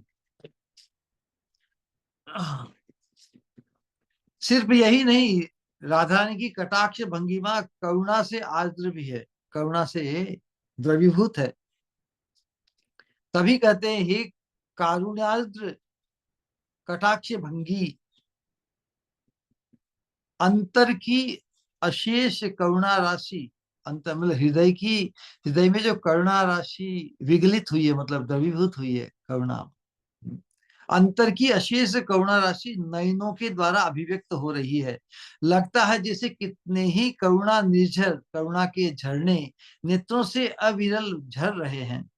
किंकरी दोनों प्रकार से, साक्षात भाव से तथा श्याम सुंदर के अनुभव के माध्यम से श्रीमती की करुणाद्र कटाक्ष भंगिमा का आस्वादन प्राप्त करती है। जब श्याम सुंदर श्रृंगार रस का आस्वादन करना चाहते हैं, तब उनकी उस वासना की पूर्ति के लिए श्री राधा रानी अपने नयन कटाक्षों से करुणा बरसाती है। तो राधा रानी के नयन कटाक्ष के द्वारा भी श्याम सुंदर की जो श्रृंगार रस का आस्वादन करने की जो वासना है, उनकी उस वासना की पूर्ति करती है। नयन कटाक्षों के माध्यम से भी, है ना। राधा रानी की हर भंगिमा के माध्यम से मादनाख्य महाभाव ही जो भगवान को के आनंद वर्धन के लिए ही प्रयुक्त होता है, वो यहाँ पे बताया है। तब किंकरी श्याम श्याम के आस्वादन के माध्यम से उसका अनुभव करती है कि ओ, राधा रानी की नयन कटाक्षों का प्रभाव कितना आनंददायी है श्याम सुंदर के लिए, है ना। तो नयन भंगिमाओं का आनंद विस्तार करने वाला जो प्रभाव है, उसका साक्षात अनुभव किंकरी करती है, श्याम सुंदर के आस्वादन के माध्यम से उसका अनुभव करती है। फिर कोटि दासी सुवत्सला श्री राधा का स्नेह वात्सल्य से आर्द्र करुणा कटाक्ष दासी में प्रत्यक्ष रूप से बरसता है, तो उससे अभिषिक्त होकर किंकरी स्वयं को परम धन्य मानती है ना। ये जो युगल की जो विलास के पहले और विलास उपरांत, और विलास के समय भी जो जो माधुर्य जो जो माधुरी का दर्शन किंकरी प्राप्त करती है, आनंद प्राप्त करती है, और साथ में राधा रानी का अपनी कोटि दासी सुवत्सला श्री, है ना, सुवत्सला राधा रानी का जो स्नेह वात्सल्य से आर्द्र करुणा कटाक्ष दासी में प्रत्येक रूप से बसता है, कि दासी इतनी अंतरंग है कि बहुत बार बार बार राधा रानी को अपने श्याम सुंदर के साथ अनेक इस प्रकार के कुतूहल पूर्ण या विचित्र अवस्था में किंकरी के ऊपर निर्भर रहना पड़ता है। तो किंकरी हर हर बार जो भी आवश्यक सेवा बड़ी एक्सपर्टीजली कर देती है, इसलिए Radha Rani is very feels very grateful to किंकरी। तो यही बताया कि इसी ग्रेटफुल फील करती है राधा रानी अपनी किंकरी पर, इसलिए अपने स्नेह वात्सल्य से आर्द्र करुणा कटाक्ष दासी पे प्रत्यक्ष रूप से बरसता है, तो उससे अभिषिक्त होकर किंकरी स्वयं को परम धन्य मानती है। फिर अंत में कहते हैं मधुर स्मेरान, मधुर स्मेर आननाम्भोरुहे श्रीमती के प्रफुल्लित वदन कमल से, आनंद मतलब वदन, मधुर स्मेरा स्मेरा स्मेरा मतलब जो मधुस्मित, मधुस्मित लिए जो है, मृदु हास्य रूपी, मृदु स्मित, मधुर स्मेर मतलब मधुर स्मित लिए, आनंद जिनका मुखारविंद, मुखारविंद है, आननाम्भो, अम्भोरु है मतलब कमल, तो मधुर मुस्कान लिए जिनका वदन कमल है, जिससे मृदु हास्य रूपी मकरंद सदा क्षरित होता रहता है, किंकरी के नेत्र भृंग लीला के भीतर उसका यथेष्ट अनुभव कर धन्य हो जाते हैं। किंकरी के नेत्र भृंग मतलब दो नेत्र, है ना, भृंग जिस प्रकार मंडराता है ना इधर उधर, तो उस प्रकार किंकरी के नेत्र भी राधा रानी के उस मृदु हास्य रूपी मकरंद जिससे झर रहा उस प्रफुल्लित वदन कमल का जो आनंद है, मृदु हास्य रूपी मकरंद, उसका अनुभव साक्षात करती है अपने नयन भृंग के द्वारा, है ना। किंकरी के नेत्र भृंग लीला के भीतर उसका यथेष्ट अनुभव कर धन्य हो जाते हैं। वही मृदु हास्य जिसका स्पर्श पाकर आनंद घन विग्रह श्याम सुंदर भी आकुल हो उठते हैं। जो राधा इतनी गुणवती है, उनकी ईशत कृपा, थोड़ी सी कृपा दृष्टि प्राप्त करने के लिए श्रीपाद का चित्त तन्मय है। बोलिए हरे कृष्ण कृष्ण कृष्ण हरे हरे, हरे राम राम राम हरे।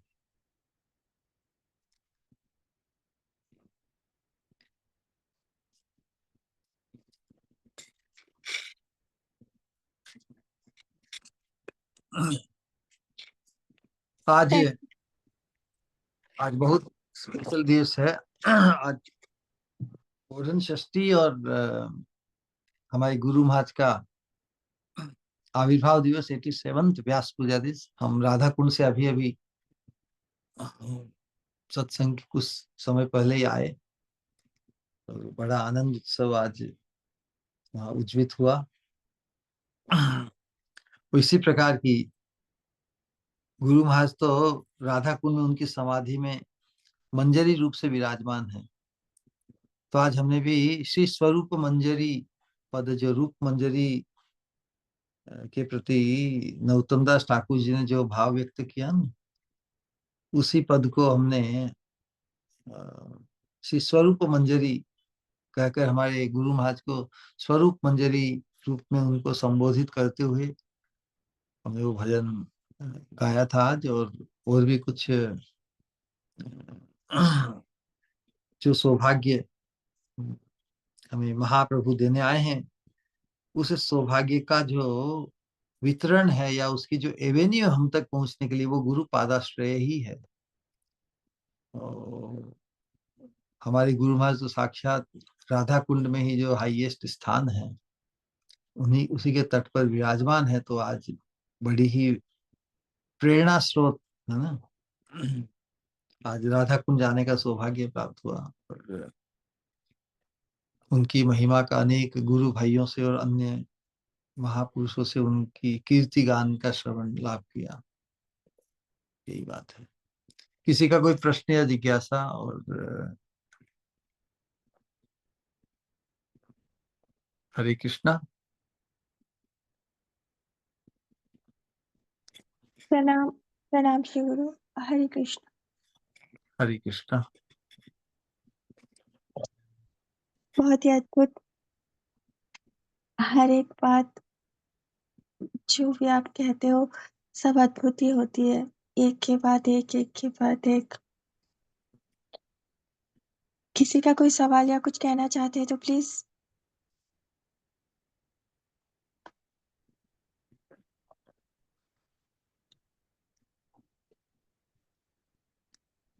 हरे कृष्णा श्री गुरु।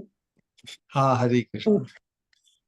बहुत ही सुंदर अद्भुत सत्संग, हर सत्संग जैसे ऐसा लगता है वो आज कितना सुंदर और कितना चमत्कृत करने वाला, बस उसकी अगली लाइन उससे भी ज्यादा चमत्कृत करती है श्री गुरु। मेरे को प्रश्न था, जैसे निर्गुण अवस्था में आप बताए थे कि हम भोग लगा के जो प्रसाद लेते हैं तो वो मतलब शुद्ध सत्वगुणी होता है ना।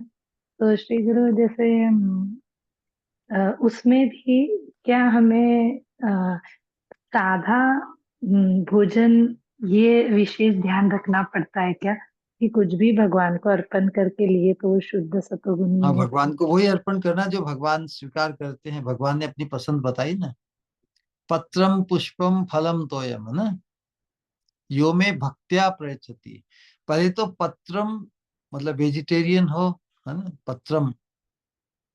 पुष्पम जो सुगंधित हो, सुवासित हो। और फलम मतलब जो परिपक्व हो, कच्चा इत्यादि नहीं ना।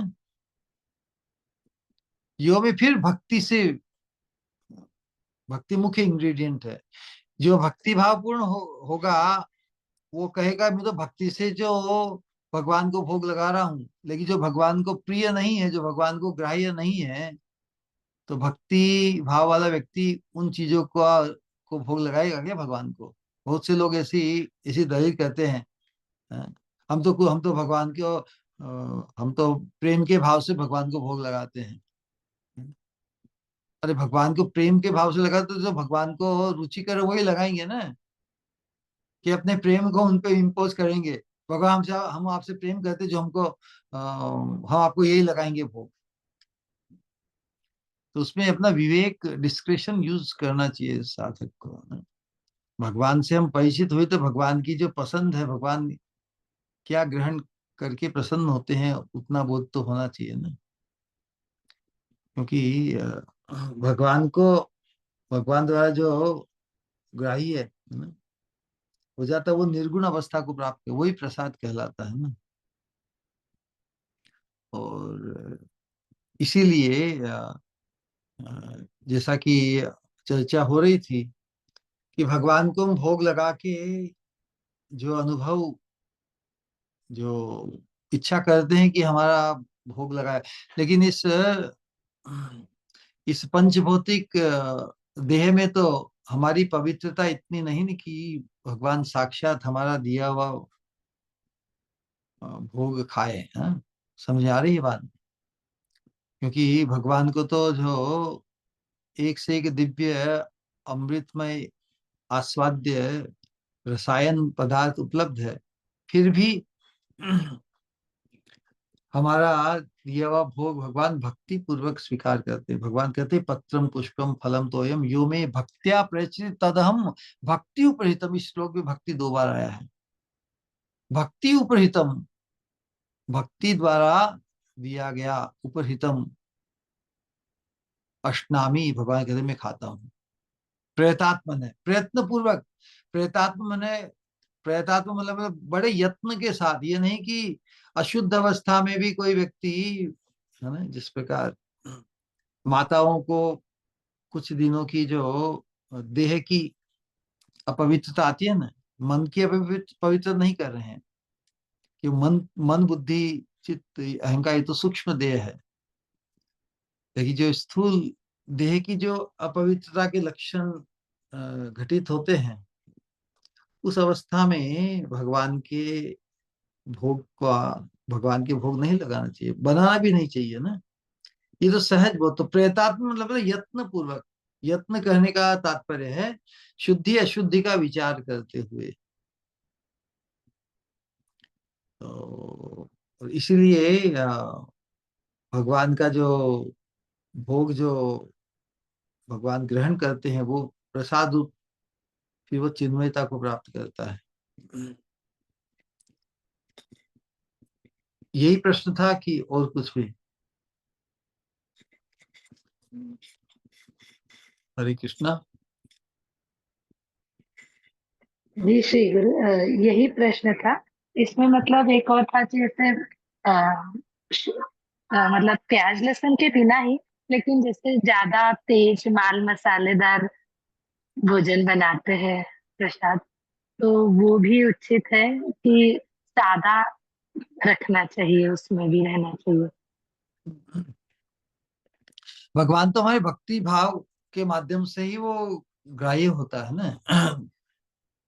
पहले जिसे सुना ना कि पहले अर्पण फिर अनुष्ठान, अथवा पहले अनुष्ठान या फिर अर्पण, कौन सा अच्छा विचार है? लोगों की चेतना के ऊपर डिपेंड करता है। अकिंचन है ना, हमें अकिंचन भाव से भगवान को भोग लगाना है। कि भगवान सब कुछ आपके आनंद भोग के लिए ही है। लेकिन उसमें विचार पहले आ जाता है कि हम ऐसा भोग बनाएंगे और ऐसा ऐसा भोग लगाएंगे तो उस प्रसाद को पाकर आने वाले कितने आकृष्ट होंगे। हम किसी को इम्प्रेस कर पाएंगे, या कुछ दूसरा मोटिव यदि हम पुष्ट करना चाहते हैं, तो पहले हम अनुष्ठान करते हैं। अनुष्ठान किया, चलो एक थाली हम भगवान को भी भोग लगा रहे। भगवान आज तो आपको भी बड़ा आनंद भोग होगा। हम आनंद हम इम्प्रेस या प्रसन्न पुष्ट करना चाहते किसी अन्य व्यक्ति को भगवान से भी अधिक। भगवान को बीच में एक निमित्त बना लिया। तो ऐसा नहीं, पहले अपने आप को अर्पित करना है, फिर अनुष्ठान करना। अर्पित होकर जब अनुष्ठान करेंगे तो फिर उसमें कोई दोष रहेगा ही नहीं। हम भगवान के अर्पित या भगवान के समर्पित होकर, भगवान का बनकर यदि भगवान के आनंद भोग के लिए हम जो भी करेंगे, तो अर्पित होकर अनुष्ठान करना, न कि अनुष्ठान पहले करना और बाद में फिर एक औपचारिकता के रूप में एक भगवान को एक प्लेट अर्पित कर दी, है ना। अर्पित होके ही तो फिर हम जो भी कार्य करते हैं, जो सोचते हैं, सब कुछ भगवान के आनंद भोग वर्धन के लिए ही। जबकि अनुष्ठान में क्या सोचते हैं कि आज इतने मेहमान आएंगे, वो आएंगे, उनको इम्प्रेस करना है, उनके लिए ये पकवान बनाने हैं, ये अच्छे अच्छे बनाने हैं, है ना। तो पूरा चिंतन तो किन्हें किन्हें इम्प्रेस करने के लिए है? समाज को, परिवार को, इनको उनको, जमाई को, या जो भी है, रिश्तेदारों को। लेकिन हम नित्य ही यदि अपने आप को अर्पित करते हुए यदि भगवान के भोग का निर्माण करें, तो हर अवस्था में अ, भगवान आनंद भोग करेंगे और भगवान को नए नए लाड लड़ाओ ना। और उसके अंतर्गत फिर कभी कभी अनुष्ठान भी हो रहा है तो होने तो कोई बात नहीं। तो अनुष्ठान की भावना को मुख्य नहीं बनाना है, मुख्य बनाना है भगवान का आनंद भोग वर्धन, है ना। तो यही बात है। हमारा फोकस, हमारी चेतना में प्रायोरिटी कौन है, who is in the centre, who we are focus, किसे इम्प्रेस करना चाहते हैं, है ना। तो हमें जिन्हें हम इम्प्रेस करना चाहते हैं वो भगवान ही होने चाहिए, है ना। यदि भगवान की प्रसन्नता यदि उपलब्ध हुई तो फिर बाकी सब सब अनुकूल हो ही जाएंगे। ऑलराइट। जी श्री गुरु, इस तरह से समाधान करते हैं आप, इसमें जीवन भर इससे रिलेटेड भी कोई प्रश्न नहीं आता। छोटी छोटी प्रणाम। हरे कृष्ण। हरे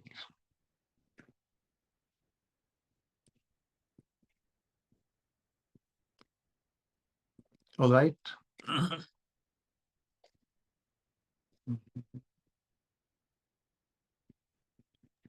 निताई गौर प्रेमानंद।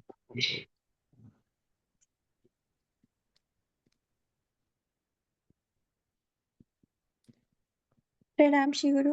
हरे कृष्णा। हरे कृष्ण। सवाल तो नहीं, कुछ कहना चाहती हूँ, कहो। कहो। सबसे पहले तो ऑब्वियसली आज इतना अद्भुत इतना अद्भुत दिन है, क्योंकि आज मेरे श्री गुरु के लिए जो सबसे ज्यादा प्रिय है उनका आविर्भाव दिवस है।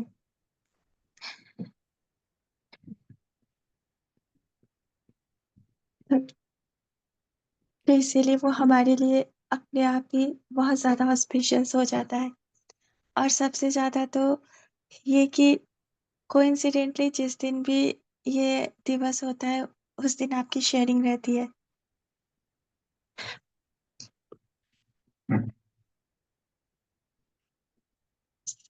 सच पूछ तो जो गुरु के प्रति जो भाव या कैसा होना चाहिए, समर्पण का एहसास, वो आपको देखकर ही महसूस होता है। जितना भी मैंने देखा है और जितना भी मैंने महसूस कर पाई हूँ अपने अयोग्य हृदय से, उतना यही महसूस किया है कि मानो, जैसा कि आप कहते हो, शाश्वत शाश्वत रिश्ता जो होता है और शाश्वत एहसास, कि आज श्री गुरु, आज वो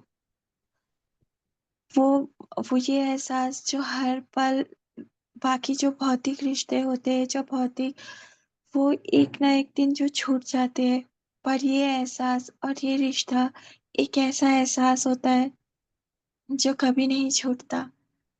तो इसकी इसकी प्रतीति मानो महसूस होती है आप में।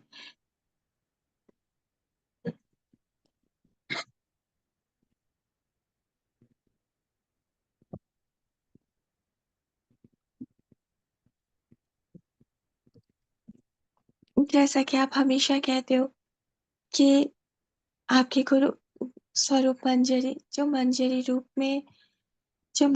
रूप में वहाँ स्वामिनी की सेवा में है, तो वो जो आपका विश्वास और जो आपके देखने का नजरिया, जो आपका महसूस करने का, वो मानो हमें राह दिखाता है कि हमें अपने श्री गुरु के बारे में कैसा एहसास होना चाहिए, और और किस तरह से समर्पण की भावना होनी चाहिए।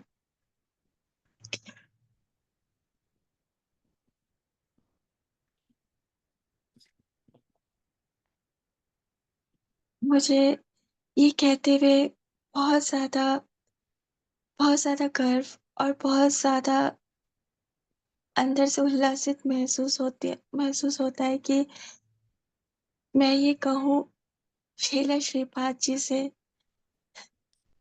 कि आपको किस तरह से मैं शुक्रिया करूँ, ये मुझे नहीं पता। पर पर आपकी वजह से या आपने मुझे मेरे श्री गुरु दिए हैं।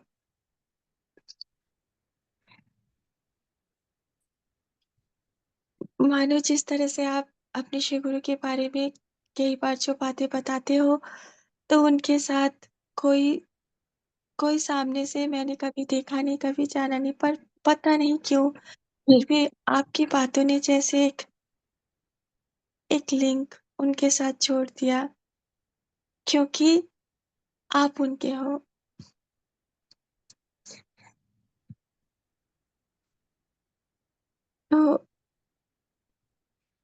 तो सही में इसलिए ये दिन बहुत ज़्यादा ऑस्पिशियस लगता है,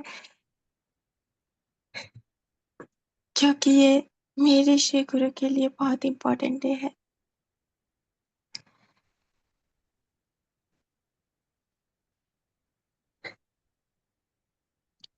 जिस तरह से और जिस तरह से जो भी आपने राधे श्याम के बारे में, जो हमारी स्वामिनी के बारे में जो एहसास हमेशा बिखेरते हो, जिस तरह आज भी आपने बिखेरा,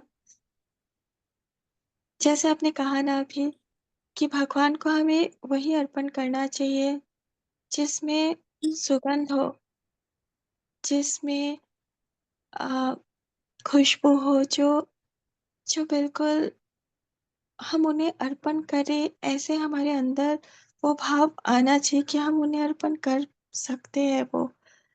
तो मानो ऐसा लगता है, आप जो भी शब्द कहते हो, जो भी आप वचन कहते हो, वो सब एक ऐसे खूबसूरत शब्द में ज मानो सुगंध भरी होती है, जो आप अर्पण करते हो अपने राधे श्याम के चरणों में। मानो कोई-कोई बात जो आप कह जाते हो बहुत सिंपली से सिंपल वे में, पर उनमें उनमें भी मानो इतने गहराई भरे एहसास छुपा होता है। जैसे हम हमेशा भोग तो लगाते हैं और भोग लगाकर भगवान को प्रसाद, लेकिन जैसे आज आपने कहा वैसे एक बार भी आपने ये भी कहा था, जब भगवान को हम भोग लगाते हैं तो उनका झूठा हम खाते हैं, यानी कि उनके मुँह का तो वो पता वही होता है, लेकिन आपके कहने का जो अंदाज़ होता है, उसमें मानो वो एहसास और भी ज़्यादा वर्धित कर देता है। तो सही मायनों में जीवन जो भक्ति साधना के मार्ग में या मंजरी के भाव की जो जो दुर्लभ एहसास है, उसमें तो उसमें तो आप हमें लेकर जा ही रहे हो आप, लेकिन उसके साथ-साथ जीवन में भी किस तरह से हर एक चीज़ को किस नज़रिए से देखना है, हर एक इंसिडेंट को किस तरह से एक्सेप्ट करना है, उसमें भी पल-पल मानो आप हमें गाइड करते हो। जैसे बोलते हैं ना, एक कंप्लीट पैकेज।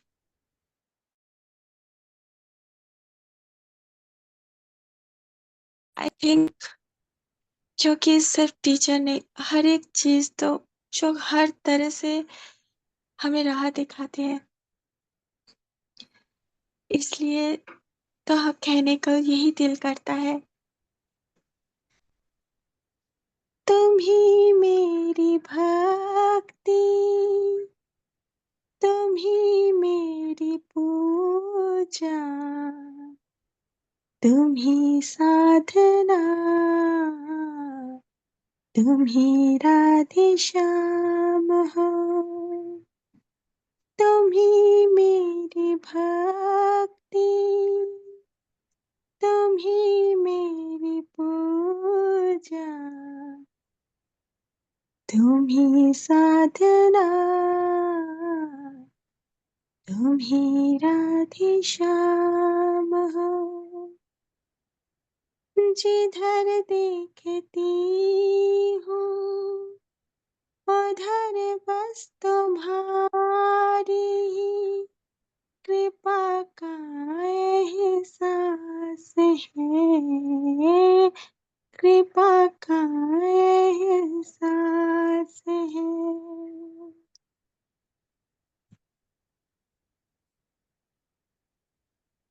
ही हो छाया कड़कती धूप में, तुम ही हो मरहम हृदय के जख्मों में, तुम ही हो जाला घने अंधेरों में, तुम ही हो मंजिल हर राह की।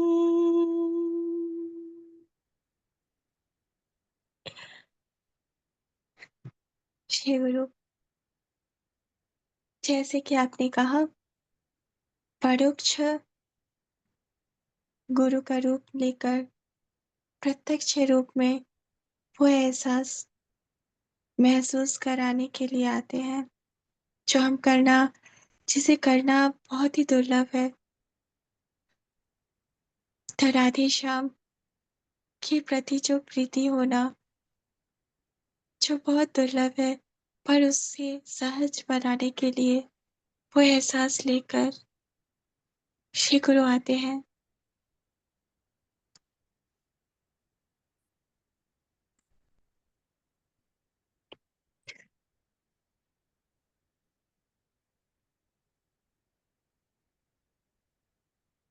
और उसका जीता जागता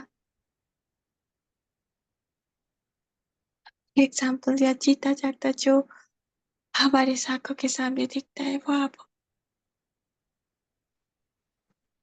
धन्यवाद साहब, दिस नेवर एवर सफिशिएंट, पर फिर भी हर एक बात के लिए आपका कोटि कोटि धन्यवाद श्री गुरु। प्रणाम।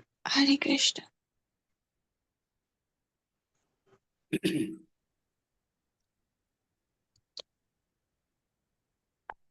हम सब 3 बार हरे कृष्ण महामंत्र का उच्चारण करेंगे हमारे प्रिय श्री गुरु के सम्मान में प्रियता और पूज्यता के भाव से। हरे कृष्णा हरे हरे कृष्णा हरे कृष्णा कृष्णा कृष्णा कृष्णा हरे राम हरे राम राम राम हरे हरे हरे कृष्णा कृष्ण कृष्ण हरे हरे हरे राम राम राम हरे कृष्णा हरे कृष्ण कृष्ण हरे हरे राम राम राम राम राम हरे हरे हरे हरे कृष्णा कृष्णा हरे हरे राम हरे राम राम हरे हरे। हृदय से कहेंगे परम पूज्य भक्ति स्वरूप गोविंद महाराज जी की जय। जय जय जय हो स्वामी निताय गौर गुरुदेव भक्तवृंद की जय, जय निताय जय गौर हो प्रेमानंदे। निताय हो हरि हरि बोल हरि बोल हरि हरि हरे कृष्णा हरे कृष्णा प्रणाम श्री हरे कृष्णा कृष्णा प्रणाम प्रणाम हरे श्री गुरु कृष्णा प्रणाम प्रणाम महाराज। श्री गुरु श्री स्वामी निमते प्रणाम श्री गुरु निताय गौर प्रेमानंदे। हरि हरि। हरे हरि हरे बोल कृष्णा गुरु हरे कृष्णा प्रणाम श्री गुरु श्री स्वामी निमते। परम पूज्य गुरुदेव कोटि कोटि प्रणाम। श्री स्वामी निमते निताय गौर प्रेमानंदे। हरि हरि हरि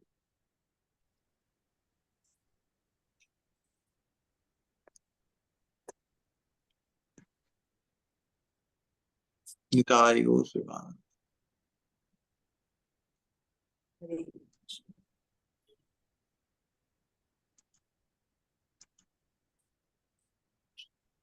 गौर प्रेमानंदे। हरि हरि।